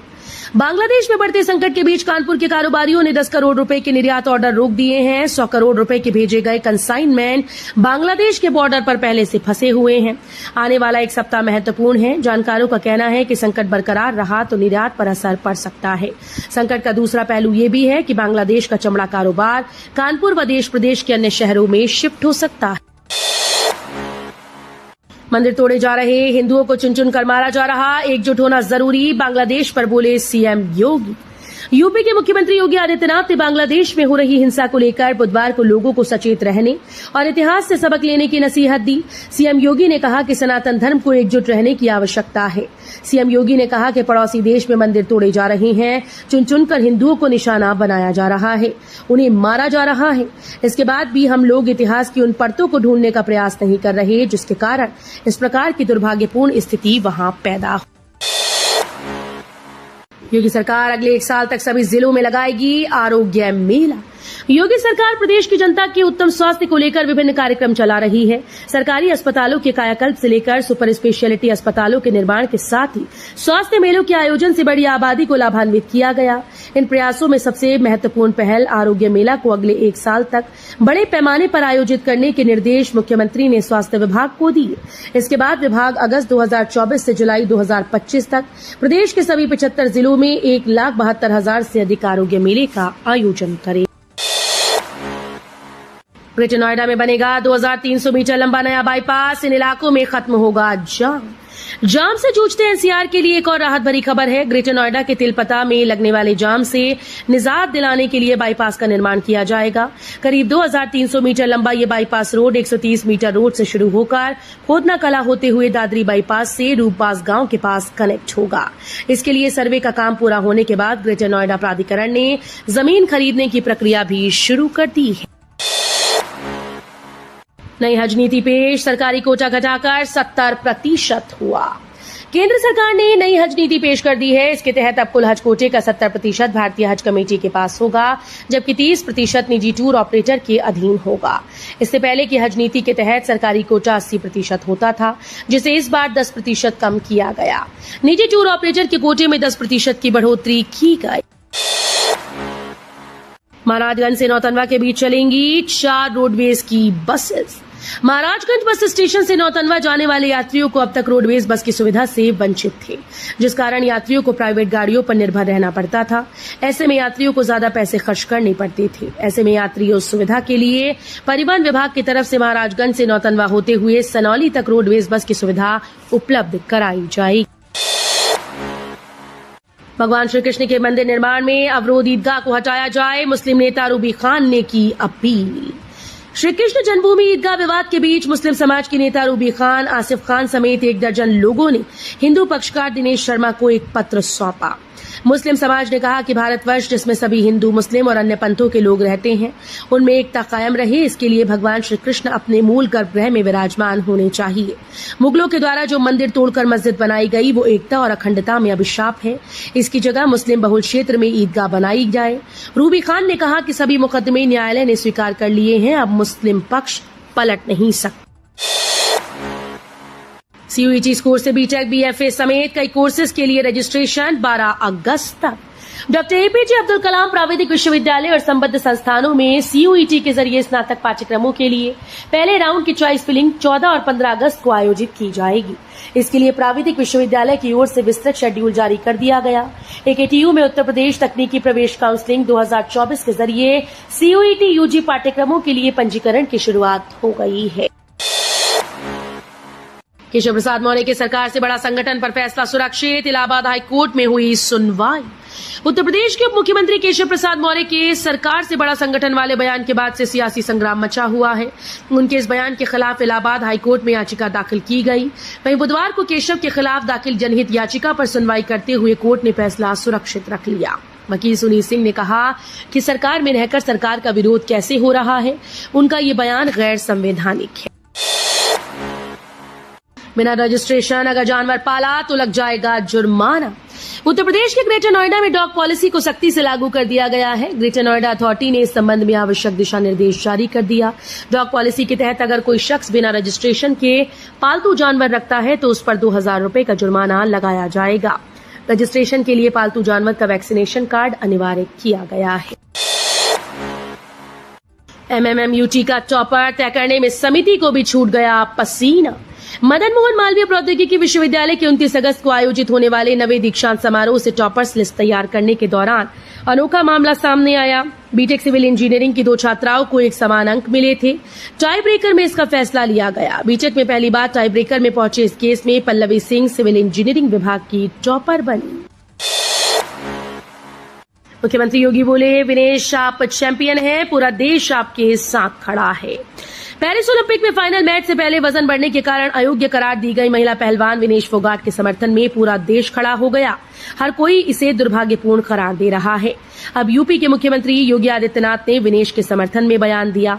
उन्होंने कहा कि निराश मत होइए, आशा ही नहीं पूर्ण विश्वास है कि आप शीघ्र ही पहले से अधिक मजबूत होकर मैदान में वापसी करेंगे। लाल इमली मिल पर ईपीएफओ ने लगाई 1.30 करोड़ रुपए की पेनल्टी। लाल इमली मिल में वेतन घोटाले के बाद नया मामला सामने आ गया। कर्मचारी भविष्य निधि संगठन ने कर्मचारियों का नियमित पीएफ पंचदान न जमा करने पर मिल पर 1.30 करोड़ की पेनल्टी लगाई। वहीं मिल प्रबंधन ने बीमार इकाई होने का हवाला देकर ईपीएफओ ट्रस्ट बोर्ड में मामला रखा। हो जाए अलर्ट, अगले 5 दिनों तक होगी मूसलाधार बारिश। यूपी के लिए भी चेतावनी जारी। उत्तर प्रदेश समेत दिन भर में इन दिनों भारी बारिश हो रही है। मौसम विभाग ने यूपी समेत कई राज्यों में अगले 5 दिनों तक भारी बारिश का अलर्ट जारी कर दिया। इसके अलावा ये भी बताया गया कि गंगीय पश्चिम बंगाल में कम दबाव का क्षेत्र बन रहा है, जिसकी वजह से झारखंड, उत्तरी उड़ीसा, छत्तीसगढ़, उड़ीसा में आज भारी बारिश होने वाली है। इसके अलावा हिमाचल प्रदेश, उत्तराखंड, राजस्थान में अगले 5 दिनों तक और उत्तर भारत के मैदानी इलाकों में भी बारिश जारी रहने वाली है। यूपी में फिर गरजा बुलडोजर, हटाए गए 75 अस्थायी कब्जे, लगाया गया जुर्माना। नगर आयुक्त सुधीर कुमार के आदेश पर प्रवर्तन दस्ते द्वारा घंटाघर और गोल चौराहों से कोका कोला चौराहा जीटी रोड तक करीब 75 अस्थायी कब्जे हटाए और मोरंग ईंट व अन्य सामान जब्त कर लिया। साथ ही 22,000 रुपए वसूले। जोन 1 के प्रभारी विद्यासागर की अगुवाई में दस्ते ने कैनाल पटरी घसियारी मंडी होते हुए घंटाघर चौराहे तक फुटपाथ व सड़क से अतिक्रमण हटाए। बांग्लादेश से भारत ने वापस बुलाई कई राजनयिक। हिंसा के बीच था सुरक्षा को खतरा। भारत ने बांग्लादेश में चल रही हिंसा को देखते हुए ढाका स्थित अपने दूतावास के स्टाफ को कम कर दिया। सूत्रों के मुताबिक कई ऐसे कर्मचारियों को वापस बुलाया जा रहा है जो बहुत जरूरी कामकाज में संलग्न नहीं थे। ये लोग अपने परिवारों के साथ वापस आ रहे हैं। हालांकि बांग्लादेश में मौजूद भारत के सभी कॉन्सुलेट्स में सामान्य कामकाज जारी रहेगा। ऐसा इसलिए क्योंकि फिलहाल बांग्लादेश में करीब 12,000 भारतीय मौजूद हैं। सदर तहसील में 28 लेखपाल बदले, कई का प्रभार छीना, प्रशासनिक कार्यों में आएगी तेजी। एसडीएम सदर एवं ज्वाइंट मजिस्ट्रेट प्रखर कुमार सिंह ने तहसील क्षेत्र में 28 लेखपाल बदले। इनमें कुछ का अतिरिक्त प्रभार छीना जबकि कई को दिया। दूसरी तहसीलों से आए लेखपालों को तैनाती मिली। इससे जनता के कार्यों में होने वाली दिक्कतें रुकेंगी और प्रशासनिक काम तेज होंगे। एसडीएम ने बताया कि लेखपाल दीपक वर्मा को शेषपुर व बूरपुर मछलिया का काम दिया गया है जबकि चौराई से हटाया गया है।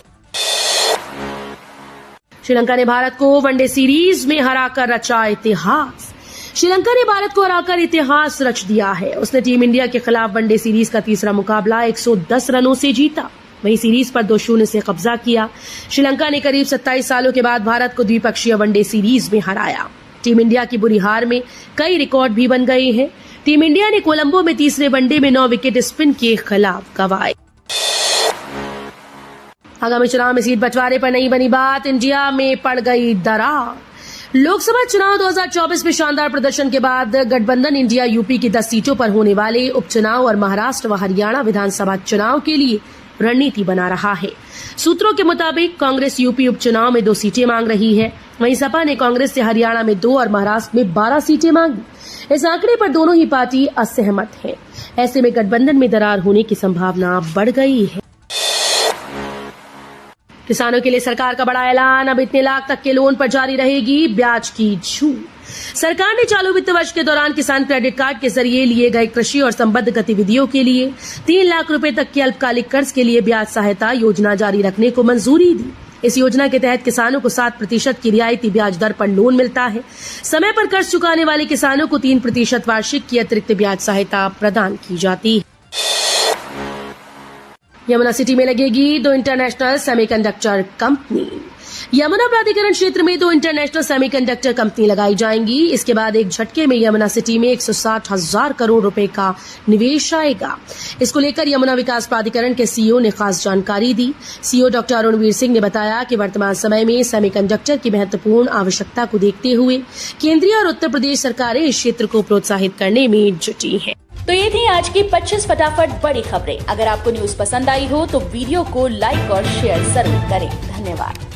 चलिए जानते हैं आज के देश और दुनिया की सिलेक्टेड काम की और महत्वपूर्ण 50 बड़ी खबरों को सिर्फ 10 मिनट में। पर अभी तक आपने इस वीडियो को लाइक नहीं किया तो लाइक कर दीजिए। बांग्लादेश की स्थिति पर दिल्ली में बड़ी हलचल। मोदी सरकार ने बुलाई सर्वदलीय बैठक। खड़गे और राहुल गांधी भी रहे मौजूद। विदेश मंत्री एस जयशंकर बोले, हम ढाका प्रशासन के संपर्क में हिंदुओं की सुरक्षा सुनिश्चित करने के लिए पूरी कोशिश कर रहे हैं। विपक्ष ने कहा, सरकार कोई भी फैसला ले हम आपके साथ। भारत बांग्लादेश सीमा पर हाई अलर्ट जारी। बीएसएफ जवानों की छुट्टियां रद्द। बांग्लादेश से भागी शेख हसीना अभी भारत में ही रहेगी। अमेरिका वीजा रद्द। ब्रिटेन में पनाह की उम्मीद नहीं। यूपी गाजियाबाद एयरबेस के सेफ हाउस में भेजी गई शेख हसीना। यूपी पुलिस के अधिकारी भी पहुंचे। वीवीआईपी गाड़ियों का मूवमेंट बढ़ा।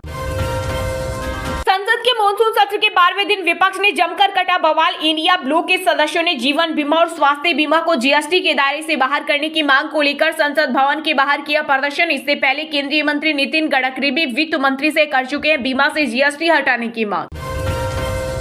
नीरज चोपड़ा ने फिर जीता सबका दिल। पेरिस ओलंपिक में पहले ही थ्रो से कटाया फाइनल का टिकट। 89.34 मीटर थ्रो फेंक कर बनाया सीजन का बेस्ट स्कोर। नेताजी की सेल शिल्प पेंटिंग भगवान बुद्ध की प्रतिमा सहित राष्ट्रपति द्रौपदी मुर्मू और पूर्व राष्ट्रपतियों को मिले 250 उपहारों की आज होगी नीलामी। बांग्लादेश में मचा बवाल के बाद भारत में हो सकता है महिला T20 वर्ल्ड कप। आईसीसी जल्द लेगा फैसला। जम्मू कश्मीर में विधानसभा चुनाव का ऐलान। केंद्रीय मंत्री जी किशन रेड्डी ने कहा सितंबर में होंगे चुनाव। साथ ही उन्होंने केंद्र शासित प्रदेश के लोगों से विकास की गति बनाए रखने और आतंकवाद को जड़ से उखाड़ फेंकने के लिए भाजपा को वोट देने का किया आग्रह। वाईफाई सुविधा से लैस होंगे झारखंड के सभी अस्पताल। डिजिटल हेल्थ मिशन की दिशा में आगे बढ़ी हेमंत सरकार। स्वास्थ्य विभाग ने 595 सरकारी अस्पतालों में लगभग 65 करोड़ रुपए की लागत से वाईफाई लगाने का प्रस्ताव किया तैयार। शरीयत में कोई हस्तक्षेप बर्दाश्त नहीं करेंगे। वक्फ संशोधन विधेयक से पहले जमीयत उलमाए हिंद के अध्यक्ष अरशद मदनी का बड़ा बयान। बोले वक्फ कानून में इसे किसी संशोधन को कभी भी स्वीकार नहीं किया जाएगा जिससे वक्फ की स्थिति और वक्फकर्ता का उद्देश्य बदल जाए। बीजेपी की गले की घंटी बनेंगे उद्धव ठाकरे। सांसद संजय राउत ने किया बड़ा दावा। कहा बीजेपी को घेरने के उद्देश्य से 3 दिन के दिल्ली दौरे पर सोनिया और राहुल गांधी समेत कई विपक्षी नेताओं से मुलाकात करेंगे उद्धव ठाकरे। बांग्लादेश में हिंसा और आगजनी के बीच अब उपद्रवियों ने अल्पसंख्यक हिंदुओं को निशाना बनाना किया शुरू। घरों में लगाई आग और दुकानों को लूटा। दंगाइयों ने तोड़फोड़ करने के बाद इस्कॉन मंदिर को किया आग के हवाले। अग्निवीरों की शहादत पर कारगिल पैकेज देगी राजस्थान की भजनलाल सरकार। पत्नी को 25 लाख नगद, 25 बीघा नहरी जमीन और सरकारी नौकरी। वहीं माता पिता को भी मिलेंगे 5 लाख रुपए। पश्चिम बंगाल में बांग्लादेश की सभी सीमाएं सील। रेड अलर्ट जारी। चप्पे चप्पे पर बीएसएफ जवानों की निगरानी। वहीं सीएम ममता बनर्जी ने बंगाल के लोगों से की शांति बनाए रखने की अपील। बोली बांग्लादेश मामले में हम केंद्र के साथ। राष्ट्रपति द्रौपदी मुर्मू को मिला फिजी का सर्वोच्च नागरिक सम्मान कंपेनियन ऑफ द ऑर्डर। राष्ट्रपति मुर्मू ने दोनों देशों के बीच संबंधों की सराहना की और कहा कि भारत फिजी के साथ एक मजबूत, सक्षम और अधिक समृद्ध राष्ट्र बनाने के लिए साझेदारी करने के लिए तैयार। वायनाड लैंडस्लाइड में मौत का आंकड़ा 402 के पार पहुंचा। सर्च ऑपरेशन जारी। 180 लापता लोगों की सूची जल्द की जाएगी जारी। वहीं केरल सरकार ने की पुनर्वास पैकेज की घोषणा। लैंड फॉर जॉब केस में ईडी की सप्लीमेंट्री चार्जशीट। लालू तेजस्वी समेत 11 को बनाया आरोपी। 13 अगस्त को होगी सुनवाई। बांग्लादेश के पीएम बन सकते हैं नोबेल विजेता मोहम्मद यूनिस। राष्ट्रपति ने जेल में बंद पूर्व पीएम और विपक्षी नेता खालिदा जिया को रिहा करने का दिया आदेश। वहीं अब्दस्त प्रधानमंत्री शेख हसीना भारत से लंदन, फिनलैंड या किसी दूसरे देश जा सकती हैं। सेना प्रमुख ने कहा हम बनाएंगे अंतरिम सरकार, देश को अब हम संभालेंगे। जम्मू कश्मीर के पूर्व डीजीपी शेषपोल वेद ने किया सीए का जिक्र। बांग्लादेश संकट को लेकर किया। मैं समझता हूं कि सीए रूल्स कितने जरूरी थे जो मोदी सरकार ने बनाए। भारत की विपक्षी पार्टियों को ये महसूस होना चाहिए जिन्होंने उस वक्त इस रूल्स का विरोध किया था।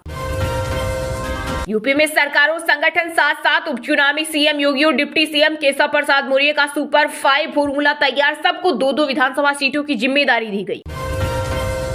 हिमाचल में कैंसर रोगियों का फ्री में होगा उपचार। सीएम सुखविंदर सिंह सुक्खू ने की घोषणा। महंगी दवाएं भी मिलेगी मुफ्त।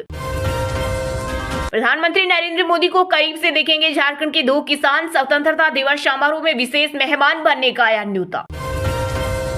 भारत बांग्लादेश के रिश्ते मजबूत। शेख हसीना को हटाना ही प्रदर्शन का एकमात्र था एजेंडा। राज्यसभा में बोले विदेश मंत्री एस जयशंकर। सोने चांदी की कीमतों में आई गिरावट। 10 ग्राम 24 कैरेट सोना 213 रुपए गिरकर 68,904 रुपए पहुंच गया। वहीं 1 किलो चांदी 506 रुपए गिरकर 78,444 रुपए प्रति किलोग्राम बिक रही। संपत्ति का बंटवारा हो या परिजनों के नाम करना हो, अब 5,000 में आराम से हो जाएगा सेटलमेंट। योगी सरकार जनता को देने जा रही है बड़ी सुविधा। राहुल गांधी को सुल्तानपुर के मोची ने भेजा जूता। राहुल ने कहा आपने बहुत सुंदर जूते भेजे। 5 मिनट तक बातचीत की। बोले देश के कोने कोने में अलग अलग स्किल वाली ऐसी करोड़ों प्रतिभाएं हैं। अगर इन भारत बनाने वालों को जरूरी समर्थन मिले तो वह अपनी ही नहीं देश की भी तकदीर बदल सकती हैं। दिल्ली वालों को जल भराव से जल्द मिलेगी राहत। एक्शन मोड में केजरीवाल सरकार। नालों का हो सकता है बात मैट्रिक सर्वे। दिल्ली के पूर्व डिप्टी सीएम मनीष सिसोदिया के खिलाफ मामला मनगढ़ंत नहीं। ईडी ने कोर्ट में कहा शराब नीति घोटाले में उनकी मिलीभगत के हमारे पास सबूत। आईसीआईसीआई बैंक ने एफडी पर इंटरेस्ट रेट अब बैंक में फिक्स डिपॉजिट कराने पर सामान्य नागरिकों को 7.25% और सीनियर सिटीजन को मिलेगा 7.80% तक का ब्याज। मध्य प्रदेश में 21 ठिकानों पर ईडी ने मारे छापे। 1.3 करोड़ रुपए बरामद। कई दस्तावेज और डिजिटल उपकरण भी किए जब्त। कुछ ही दिनों में बंगाल आएंगे 1 करोड़ हिंदू शरणार्थी। बांग्लादेश में मचे बवाल पर बीजेपी नेता शुभेंदु अधिकारी का बड़ा बयान। बोले पीएम मोदी के नेतृत्व में हमारा देश सुरक्षित। हर ट्रिप पर बचेंगे अच्छे खासे पैसे। दिल्ली मेट्रो में बार बार जनरेट नहीं करना होगा कोड, जल्द ही डायनेमिक QR कोड सिस्टम होगा लागू। महाराष्ट्र विधानसभा चुनाव में कांग्रेस 5 विधायकों का काटेगी टिकट। विधान परिषद चुनाव में की थी क्रॉस वोटिंग, सीट बंटवारे को लेकर आज MVA की होगी मीटिंग। इस्लामिक देशों में खुद मुसलमान भी नहीं सुरक्षित। बांग्लादेश की पूर्व प्रधानमंत्री शेख हसीना के भारत आगमन पर बोली मंडी से बीजेपी सांसद कंगना रनौत। वरिष्ठ भाजपा नेता लालकृष्ण आडवाणी अस्पताल में भर्ती। दिल्ली के अपोलो हॉस्पिटल में न्यूरोलॉजिस्ट की निगरानी में है। 1 महीने पहले 2 बार बिगड़ी थी तबीयत। हरियाणा में सज गया चुनावी मैदान। विधानसभा चुनाव में बीजेपी कांग्रेस के सीधे मुकाबले में अन्य दल भी भर रहे हुंकार। लैंड फॉर जॉब केस में ईडी ने दायर की सप्लीमेंट्री चार्जशीट। लालू तेजस्वी यादव समेत 11 को बनाया आरोपी। 13 अगस्त को होगी मामले की सुनवाई। जया अमिताभ बच्चन कहे जाने पर सपा सांसद का ऐतराज। जया बोली आप लोगों ने नया ड्रामा शुरू किया। वहीं राज्यसभा सभापति जगदीप धनखड़ बोले आप नाम बदलवा लीजिए। महाराष्ट्र में आगामी विधानसभा चुनाव में आम आदमी पार्टी भी लड़ेगी चुनाव। मुंबई की सभी 36 सीटों पर उतारेगी अपने उम्मीदवार। मुंबई कार्यालय में तैयारियां शुरू। बिहार में भूमाफियों के अधिकारियों और नेताओं के साथ सांठगांठ। मुजफ्फरपुर में बेच दी करोड़ों की बेनामी संपत्ति। एक्शन में आईजी शिवदीप लांडे। बांग्लादेश की हालत पर ज्योतिर्मठ पीठ के शंकराचार्य स्वामी अभिमुक्तेश्वरानंद ने जताई चिंता। कहा हिंदुओं की रक्षा करे सेना। दिल्ली एम्स के आयुर्वेद संस्थान में अब हार्ट और शुगर की भी अलग से चलेगी ओपीडी। गवर्निंग काउंसिल की बैठक में मिली मंजूरी। हिमाचल प्रदेश में जल पड़ने से मचा हाहाकार। मनाली लेह हाईवे और 87 मार्ग बंद। अभी 3 दिन भारी बारिश की चेतावनी। IMD ने जारी किया अलर्ट। झारखंड की जेलों में आजीवन कारावास की सजा काट रहे 39 कैदी होंगे रिहा। पुनरीक्षण परिषद की बैठक में CM हेमंत सोरेन ने लिया फैसला। उत्तराखंड में मूसलाधार बारिश और बादल फटने से केदारनाथ में देवदूत बने सुरेंद्र और सतपाल। घोड़े की लगाम और गमछे के सहारे बचाई 1000 से ज्यादा यात्रियों की जान। बिहार सिपाही भर्ती परीक्षा के लिए विशेष सतर्कता। DIG मानवजीत सिंह बोले गड़बड़ी दिखने पर हेल्पलाइन नंबर पर करे कॉल। ब्रिटेन जाने वाले भारतीय नागरिकों के लिए जारी हुई एडवाइजरी। खास क्षेत्रों में सतर्क रहने की दी गई सलाह। उत्तराखंड के CM पुष्कर सिंह धामी ने आधुनिक तकनीक पर दिया जोर। कहा सरकारी योजनाओं को आम लोगों तक तेजी से पहुंचाया जाए। प्रदर्शनकारियों ने हसीना की साड़ी पहनी। PM आवास में घुसे कपड़े पंखे मछली चुराई। मुस्लिम लड़कियों की शादी की उम्र पर बाल आयोग SC पहुंचा। दलील 15 साल में शादी बाल विवाह कानून के खिलाफ हाईकोर्ट ने इजाजत दी थी। NCERT बोला स्कूली किताबों से संविधान की प्रस्तावना नहीं हटाई। मौलिक कर्तव्य अधिकार और राष्ट्रगान भी शामिल। शिक्षा मंत्री प्रधान बोले कांग्रेस ने झूठ फैलाया। पतंजलि केस में सुप्रीम कोर्ट ने IMA अध्यक्ष को फटकारा। कहा अपने खर्च पर छपवाए माफीनामा। अगली सुनवाई 27 अगस्त को होगी। राहुल ने पूछा क्या बांग्लादेशी हिंसा में विदेशी हाथ है। जयशंकर बोले पाकिस्तानी डिप्लोमेट ने आंदोलन की तस्वीर लगाई थी, जानकारी जुटा रहे। हसीना भागी नहीं होती तो उनको मार दिया जाता। बांग्लादेश तख्ता पलट पर बोले फारूक अब्दुल्ला। कहा जनता के गुस्से का सामना करने वाले हर तानाशाह के लिए यह एक सबक।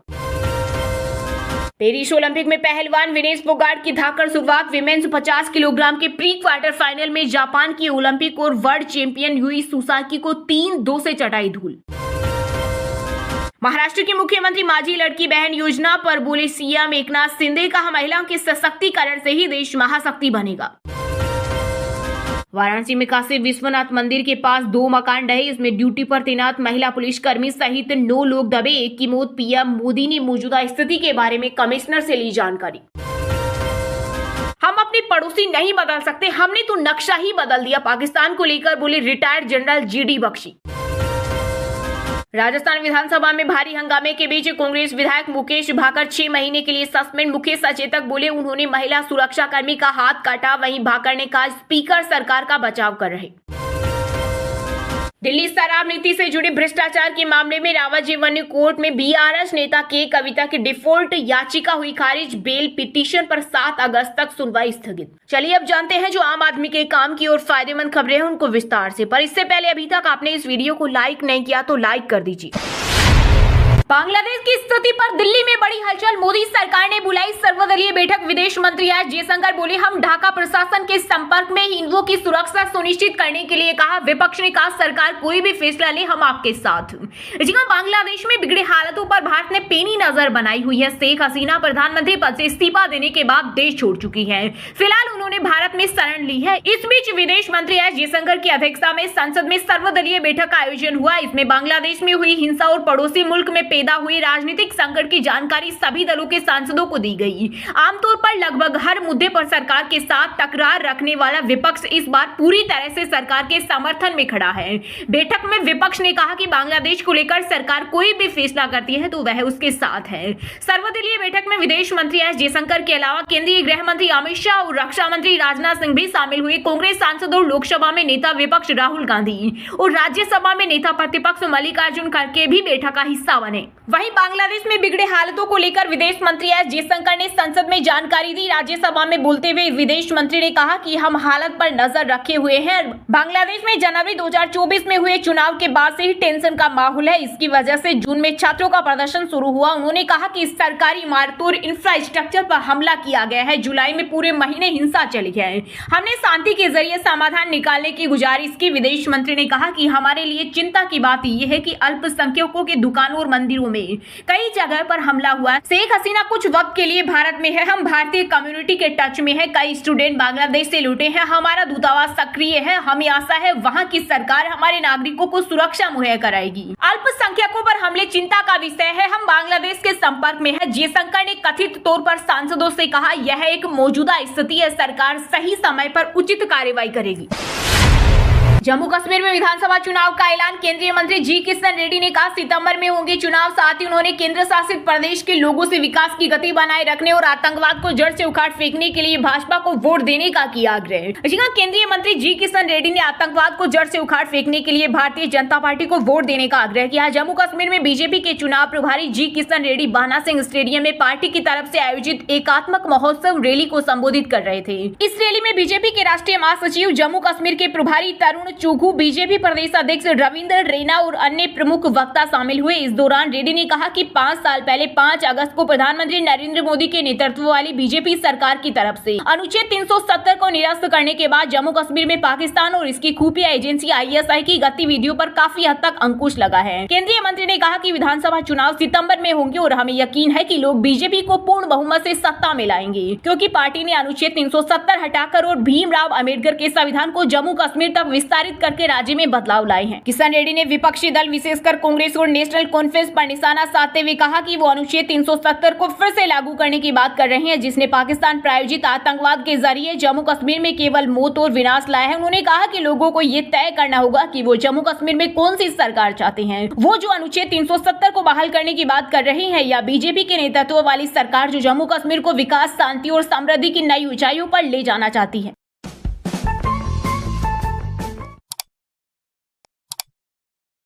संख्या में शामिल थे और उन्होंने अलग अलग जगहों पर तोड़फोड़ तो की ही थी, बल्कि शेख हसीना की पार्टी को बचाने के लिए नासा के पास सिर्फ बचा है 14 दिन। इसके बाद खाना। मेरे प्यारे साथियों, सबसे बड़ी खबर, हमारी 25 करोड़ जनसंख्या है, 5 करोड़ लोग कुर्बानी देने के लिए तैयार। मोदी अमित शाह कान खोलकर सुन लो, संविधान पलटकर नया इतिहास लिखेंगे। मुस्लिम नेता ने दिया विवादित बयान। जी हां, हाल ही में एक मुस्लिम नेता ने एक वीडियो में भारतीय गृह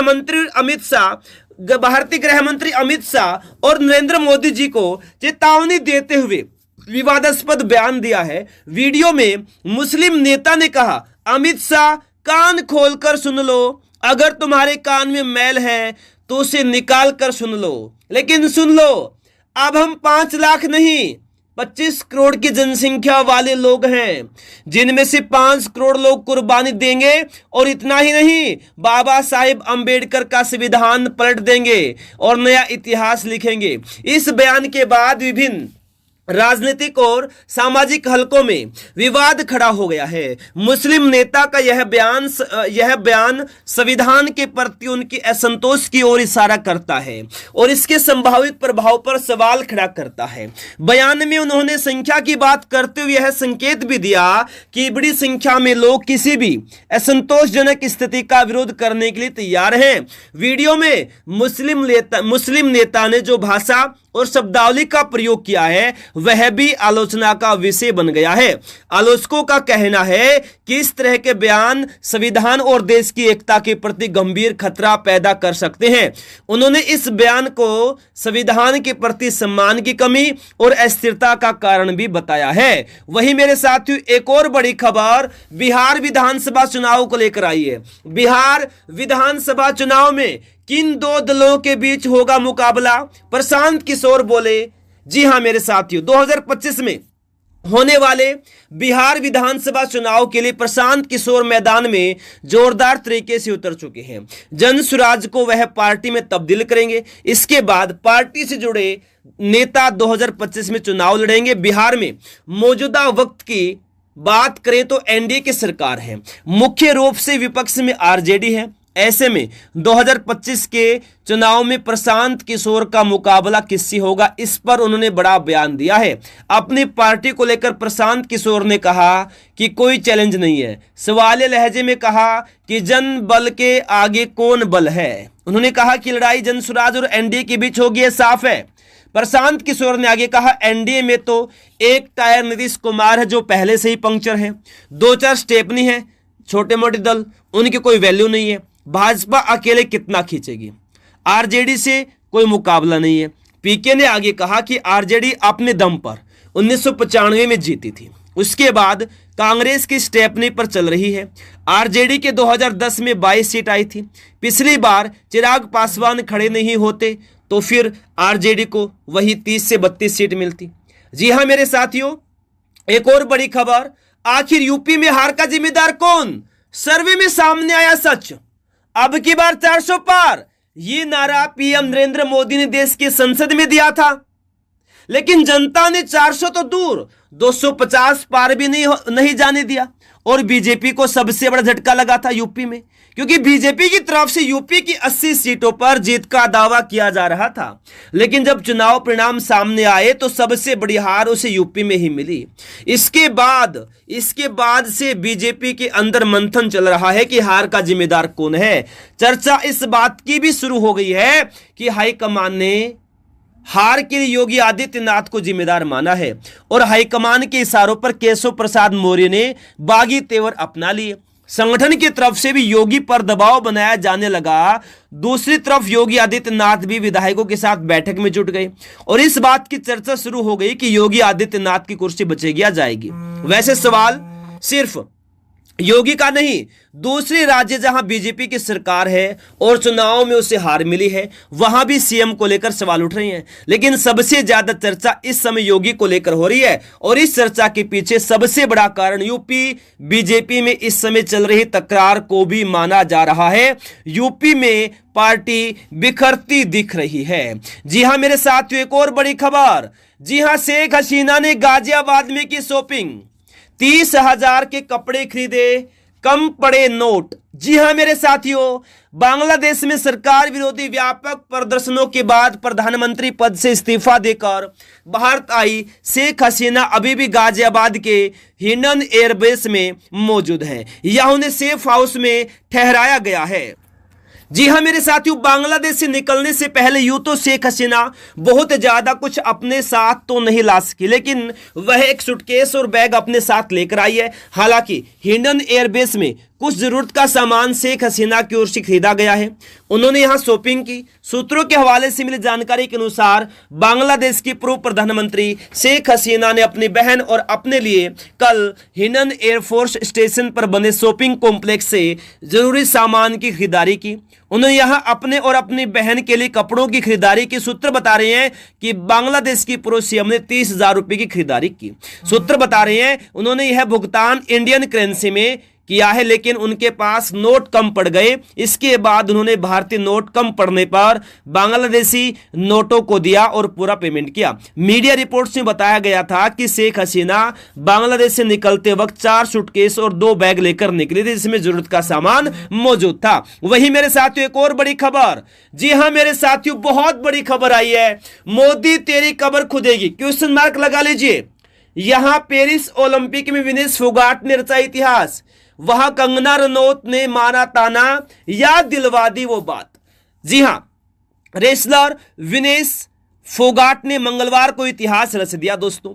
6 अगस्त को उन्होंने रिकॉर्ड बनाया और वह पहली भारतीय महिला रेसलर बन गई जिन्होंने ओलंपिक के फाइनल में जगह बनाई। लेकिन मेरे प्यारे साथियों किस्मत ने साथ नहीं दिया, ओवरवेट होने की वजह से मेरे प्यारे साथियों विनेश फोगाट को बाहर होना पड़ा। लेकिन क्या है मेरे साथियों, विनेश फोगाट चैंपियन की चैंपियन है, चैंपियंस की चैंपियन बन गई है विनेश फोगाट।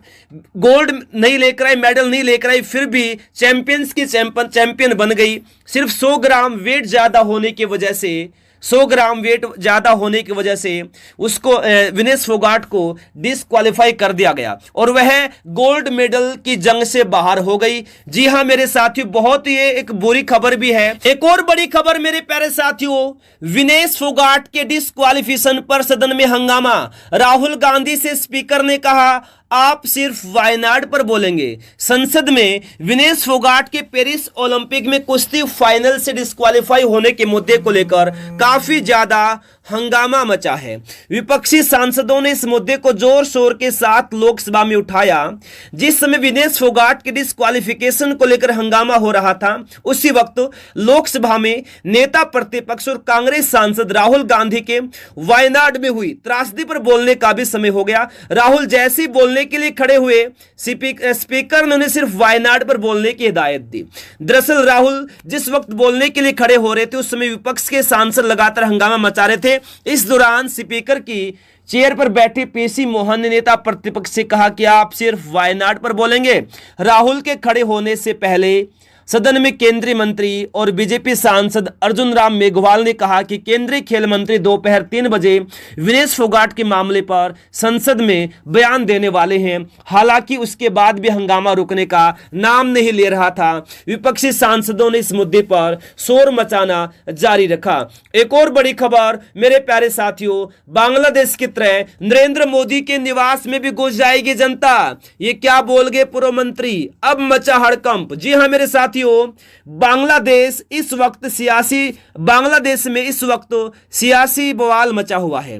राजनीतिक उथल पुथल के बाद शेख हसीना को प्रधानमंत्री पद से इस्तीफा देना पड़ा, जिसके बाद वो अपना देश छोड़ चुकी हैं। वहीं दूसरी ओर भारत लगातार बांग्लादेश पर नजर बनाए हुए है। वहीं अब कांग्रेस नेता ने पीएम मोदी के लिए कुछ ऐसी बात कही कि पूरा हंगामा भारत में मच गया है। जी हां मेरे साथियों, सज्जन सिंह वर्मा इसी बीच मध्य प्रदेश के पूर्व मंत्री और पूर्व सांसद जो सज्जन सिंह है, उन्होंने एक विवादित बयान दिया। उन्होंने अपने बयान में कहा कि बांग्लादेश की तरह नरेंद्र मोदी के निवास में भी जनता घुस जाएगी। गलत नीतियों के कारण होगा बांग्लादेश जैसा हाल यहां भी। मध्य प्रदेश के पूर्व कैबिनेट मंत्री और पूर्व सांसद सज्जन सिंह वर्मा ने मंच से सभा को संबोधित करते हुए हिंदुस्तान में भी बांग्लादेश के जैसे हाल होने की बात कही। उन्होंने कहा कि जिस तरीके से बांग्लादेश में गलत नीतियों के कारण शेख हसीना के निवास में जनता घुस गई और विरोध किया, उसी तरह नरेंद्र मोदी जी के प्रधानमंत्री कार्यालय में भी गलत नीतियों के कारण आक्रोशित जनता घुस जाएगी। उन्होंने कहा कि आक्रोशित जनता पहले श्रीलंका में प्रधानमंत्री निवास में घुसी और अब बांग्लादेश में घुसी है। अब अगला नंबर भारत का है। एक और बड़ी खबर मेरे प्यारे साथियों, 15 दिनों में राज्यपाल बनाओ, नहीं तो क्वेश्चन मार्क लगा लीजिए। बीजेपी को पूर्व सांसद ने दिया अल्टीमेटम। जी हां मेरे प्यारे साथियों, महाराष्ट्र विधानसभा चुनाव से कुछ महीनों पहले ही शिवसेना के पूर्व सांसद ने बीजेपी को अल्टीमेटम दे दिया है। खबरें हैं कि आनंदराव अडसुल ने साफ कर दिया है कि अगर उन्हें राज्यपाल नहीं बनाया गया तो वह पूर्व सांसद नवनीत राणा के मामले में सुप्रीम कोर्ट का दरवाजा खटखटा सकते हैं। अड़सुल ने पहले भी दावा किया था कि उन्हें राज्यपाल बनाने का ऑफर दिया गया था। इंडियन एक्सप्रेस के अनुसार अड़सुल ने मंगलवार को भाजपा को चेतावनी दी है, अगर 15 दिनों में राज्यपाल नहीं बनाया गया तो वह राणा के जाति प्रमाण पत्र मामले में सुप्रीम कोर्ट में क्यूरेटिव पिटीशन दाखिल करेंगे। खास बात है कि अप्रैल में ही शीर्ष न्यायालय ने बॉम्बे हाई कोर्ट के उस आदेश को खारिज कर दिया था जिसमें उनके अनुसूचित जाति यानी एससी सर्टिफिकेट को रद्द करने की बात कही गई थी। रिपोर्ट के अनुसार अड़सुल ने कहा, उप मुख्यमंत्री देवेंद्र फडणवीस ने मुझे भरोसा दिया था कि राज्यपाल के तौर पर मेरी नियुक्ति होगी। केंद्रीय गृह मंत्री अमित शाह ने मुझे आश्वासन दिया था, लेकिन कोई वादा पूरा नहीं हुआ। मैं हमेशा इंतजार नहीं कर सकता, अगले 15 दिन और इंतजार करूंगा, लेकिन इसके बाद सुप्रीम कोर्ट जाऊंगा और नवनीत राणा के जाति प्रमाण पत्र के खिलाफ क्यूरेटिव पिटीशन दाखिल करूंगा। अखबार के मुताबिक अड़सुल ने मई में दावा किया था कि अमरावती सीट पर दावा छोड़ने के लिए उन्हें अमित शाह ने राज्यपाल पद का वादा किया है। खास बात है कि अड़सुल 2 बार अमरावती सीट से जीत चुके हैं। 2024 लोकसभा चुनाव में भाजपा ने राणा को इस सीट से मैदान में उतारा था। सीट पर दावा छोड़ने वाले अड़सुल का कहना है, भाजपा ने शिवसेना से 2 केंद्रीय मंत्री पद और 2 राज्यपाल का वादा किया था, लेकिन कोई पूरा नहीं हुआ। वहीं मेरे साथियों एक और बड़ी खबर, दलित नेताओं के विरोध के बाद पीछे हटती दिख रही कांग्रेस कर्नाटक और तेलंगाना सरकार कर चुकी है सुप्रीम कोर्ट के निर्णय का समर्थन। जी हां मेरे साथियों एक और बड़ी खबर, सुप्रीम कोर्ट द्वारा एससी और एसटी आरक्षण में सब कैटेगरी करने के निर्णय को लेकर कांग्रेस पार्टी में असमंजस की स्थिति देखने को मिल रही है। कोर्ट के इस निर्णय आने के बाद कांग्रेस का शीर्ष नेतृत्व अब चुप्पी साधे हुए है।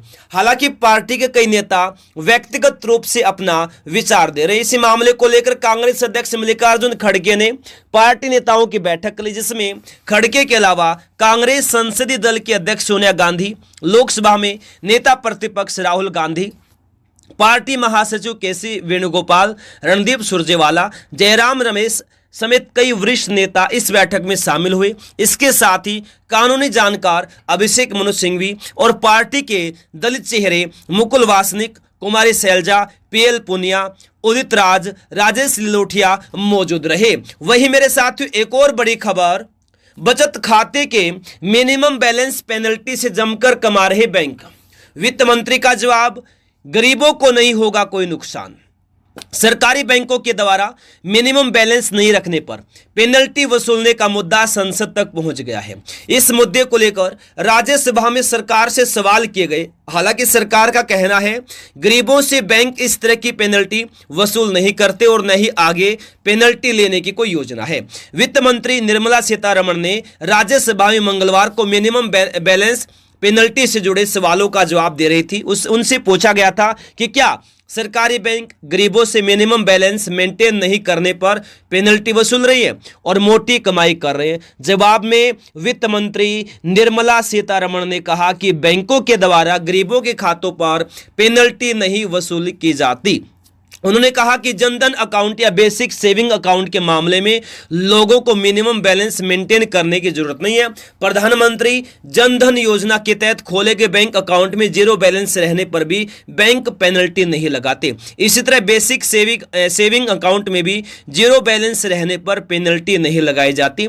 वित्त मंत्री ने बताया कि बैंक सिर्फ वैसे सेविंग अकाउंट के मामले में मिनिमम बैलेंस पेनल्टी वसूल करते जिनमें मिनिमम रकम रखने की शर्त होती है। वहीं मेरे साथियों एक और बड़ी खबर, संसद में उठी यूपी का बंटवारा करने की मांग। चंद्रशेखर ने बताया कितने हिस्सों में बांटे राज्य।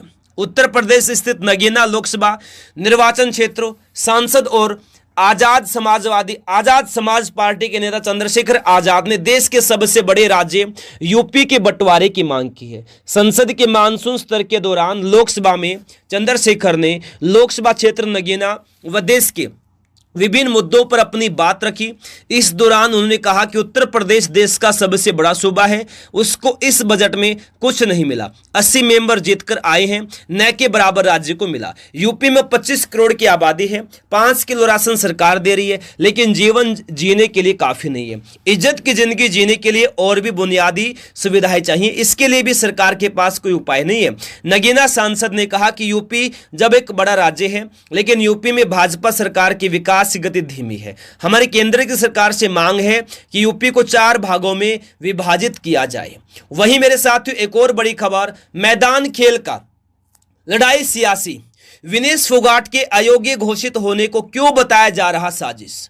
महिला पहलवान विनेश फोगाट के ओलंपिक फाइनल से बाहर होने के बाद भारत की राजनीति गर्म हो गई है। संसद से लेकर सोशल मीडिया तक विपक्षी पार्टियां इस मुद्दे को लेकर फेडरेशन और सरकार पर हमलावर हैं। समाजवादी पार्टी प्रमुख अखिलेश यादव ने फोगाट के फाइनल न खेलने देने को साजिश बताया है और इसकी जांच की मांग की है। आप सांसद संजय सिंह ने सरकार से शक्ति दिखाने को कहा है। किसान नेता राकेश टिकैत ने कहा कि यह फेडरेशन और सरकार की साजिश है। विनेश के साथ रुके सभी लोगों की जांच की जाए।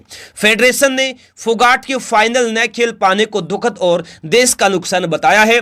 हालांकि साजिश के एंगल पर फेडरेशन और सरकार ने कुछ नहीं कहा है।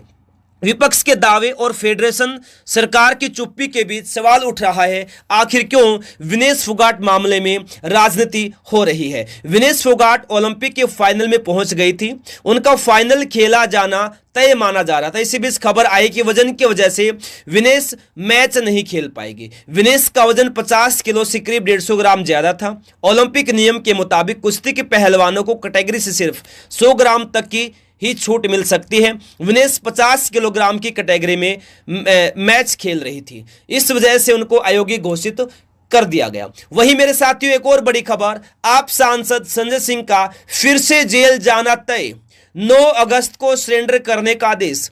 आम आदमी पार्टी से राज्यसभा सदस्य संजय सिंह की मुश्किलें कम होने का नाम नहीं ले रही हैं। कुछ दिनों पहले ही वह दिल्ली के बहुचर्चित शराब घोटाले में जेल से छूटे हैं। अब यहां एमपी एमएलए न्यायालय ने बीते वर्ष सुनाई गई सजा को बहाल कर दिया। इस कारण उन्हें 9 अगस्त तक सरेंडर करना होगा। विधि जानकारी का कहना है कि उन्हें तत्काल जमानत नहीं मिलेगी, इस कारण जेल जाना तय है। यदि हाईकोर्ट से राहत नहीं मिली तो उनकी राज्यसभा की सदस्यता भी खतरे में पड़ सकती है। विशेष लोक अभियोजक वैभव पांडे ने बताया कि 19 जून 2001 को बिजली व्यवस्था की बदहाली के विरोध में पूर्व विधायक अनूप संडा के नेतृत्व में सब्जी मंडी के निकट धरना प्रदर्शन हुआ था। इस दौरान मार्ग जाम किया गया था और आवागमन ठप हो गया था। इसमें तत्समय सपा में रहे व वर्तमान में राज्यसभा सदस्य संजय सिंह, पूर्व सभासद कमल श्रीवास्तव, विजय कुमार, संतोष, सुभाष चौधरी शामिल थे। इनके विरुद्ध कोतवाली नगर में एफआईआर लिखवाई गई थी। विशेष मजिस्ट्रेट योगेश यादव ने 11 जनवरी 2023 को सभी 6 आरोपितों को दोषी ठहराकर सजा सुनाई थी, जिसमें सबको 1.5 माह कैद हुई थी। जी हां मेरे प्यारे साथियों, एक और बड़ी खबर, ऐसा क्या कह दिया राहुल गांधी को लेकर अनुराग ठाकुर ने कि पीएम मोदी भी हो गए उनके, क्वेश्चन मार्क लगा लीजिए। केंद्र सरकार का बजट सत्र चल रहा है और संसद में मंगलवार का दिन भी काफी हंगामेदार रहा। लोकसभा में पूर्व केंद्रीय मंत्री अनुराग ठाकुर की विपक्ष के नेता राहुल गांधी और समाजवादी पार्टी प्रमुख अखिलेश यादव के साथ तीखी नोकझोंक हो गई। सदन में अनुराग ठाकुर ने जो भाषण दिया, अब पीएम मोदी ने भी उनकी तारीफ की है। प्रधानमंत्री ने अपने सोशल मीडिया एक्स हैंडल पर कहा, यह भाषण मेरे युवा और ऊर्जावान सहयोगी अनुराग ठाकुर का है, जिसे अवश्य सुनना चाहिए। मीडिया रिपोर्ट्स की माने तो सदन में कांग्रेस नेता राहुल गांधी ने कमल को हिंसा से जोड़ दिया, जिस पर अनुराग ठाकुर ने पलटवार करते हुए कहा, एक नेता ने खड़े होकर कमल पर कटाक्ष किया, लेकिन कमल का नाम तो राजीव भी है, तो क्या वे राजीव गांधी को भी बुरा मानते हैं? अनुराग ने ऐसा कहकर राहुल के पिता स्वर्गीय राजीव गांधी की ओर इशारा किया। उन्होंने कहा, मुझे नहीं पता है कि उन्हें कमल से क्या आपत्ति है। कमल का पर्यायवाची तो राजीव भी है, शायद उन्हें इस बात का पता नहीं। जी हां मेरे साथियों, ये थी आज की सबसे बड़ी खबरें जो भी कंप्लीट हो गई है। अगर आपने वीडियो को लाइक नहीं किया, लाइक करें, शेयर नहीं किया, शेयर करें। पहली बार आए हैं, चैनल को सब्सक्राइब करके बेल आइकन को ऑन कर लीजिए ताकि प्रत्येक वीडियो का नोटिफिकेशन आपके पास पहुंचता रहे। अभी के लिए इस वीडियो में इतना ही। Thanks for watching. जय हिंद, जय भारत, वंदे मातरम।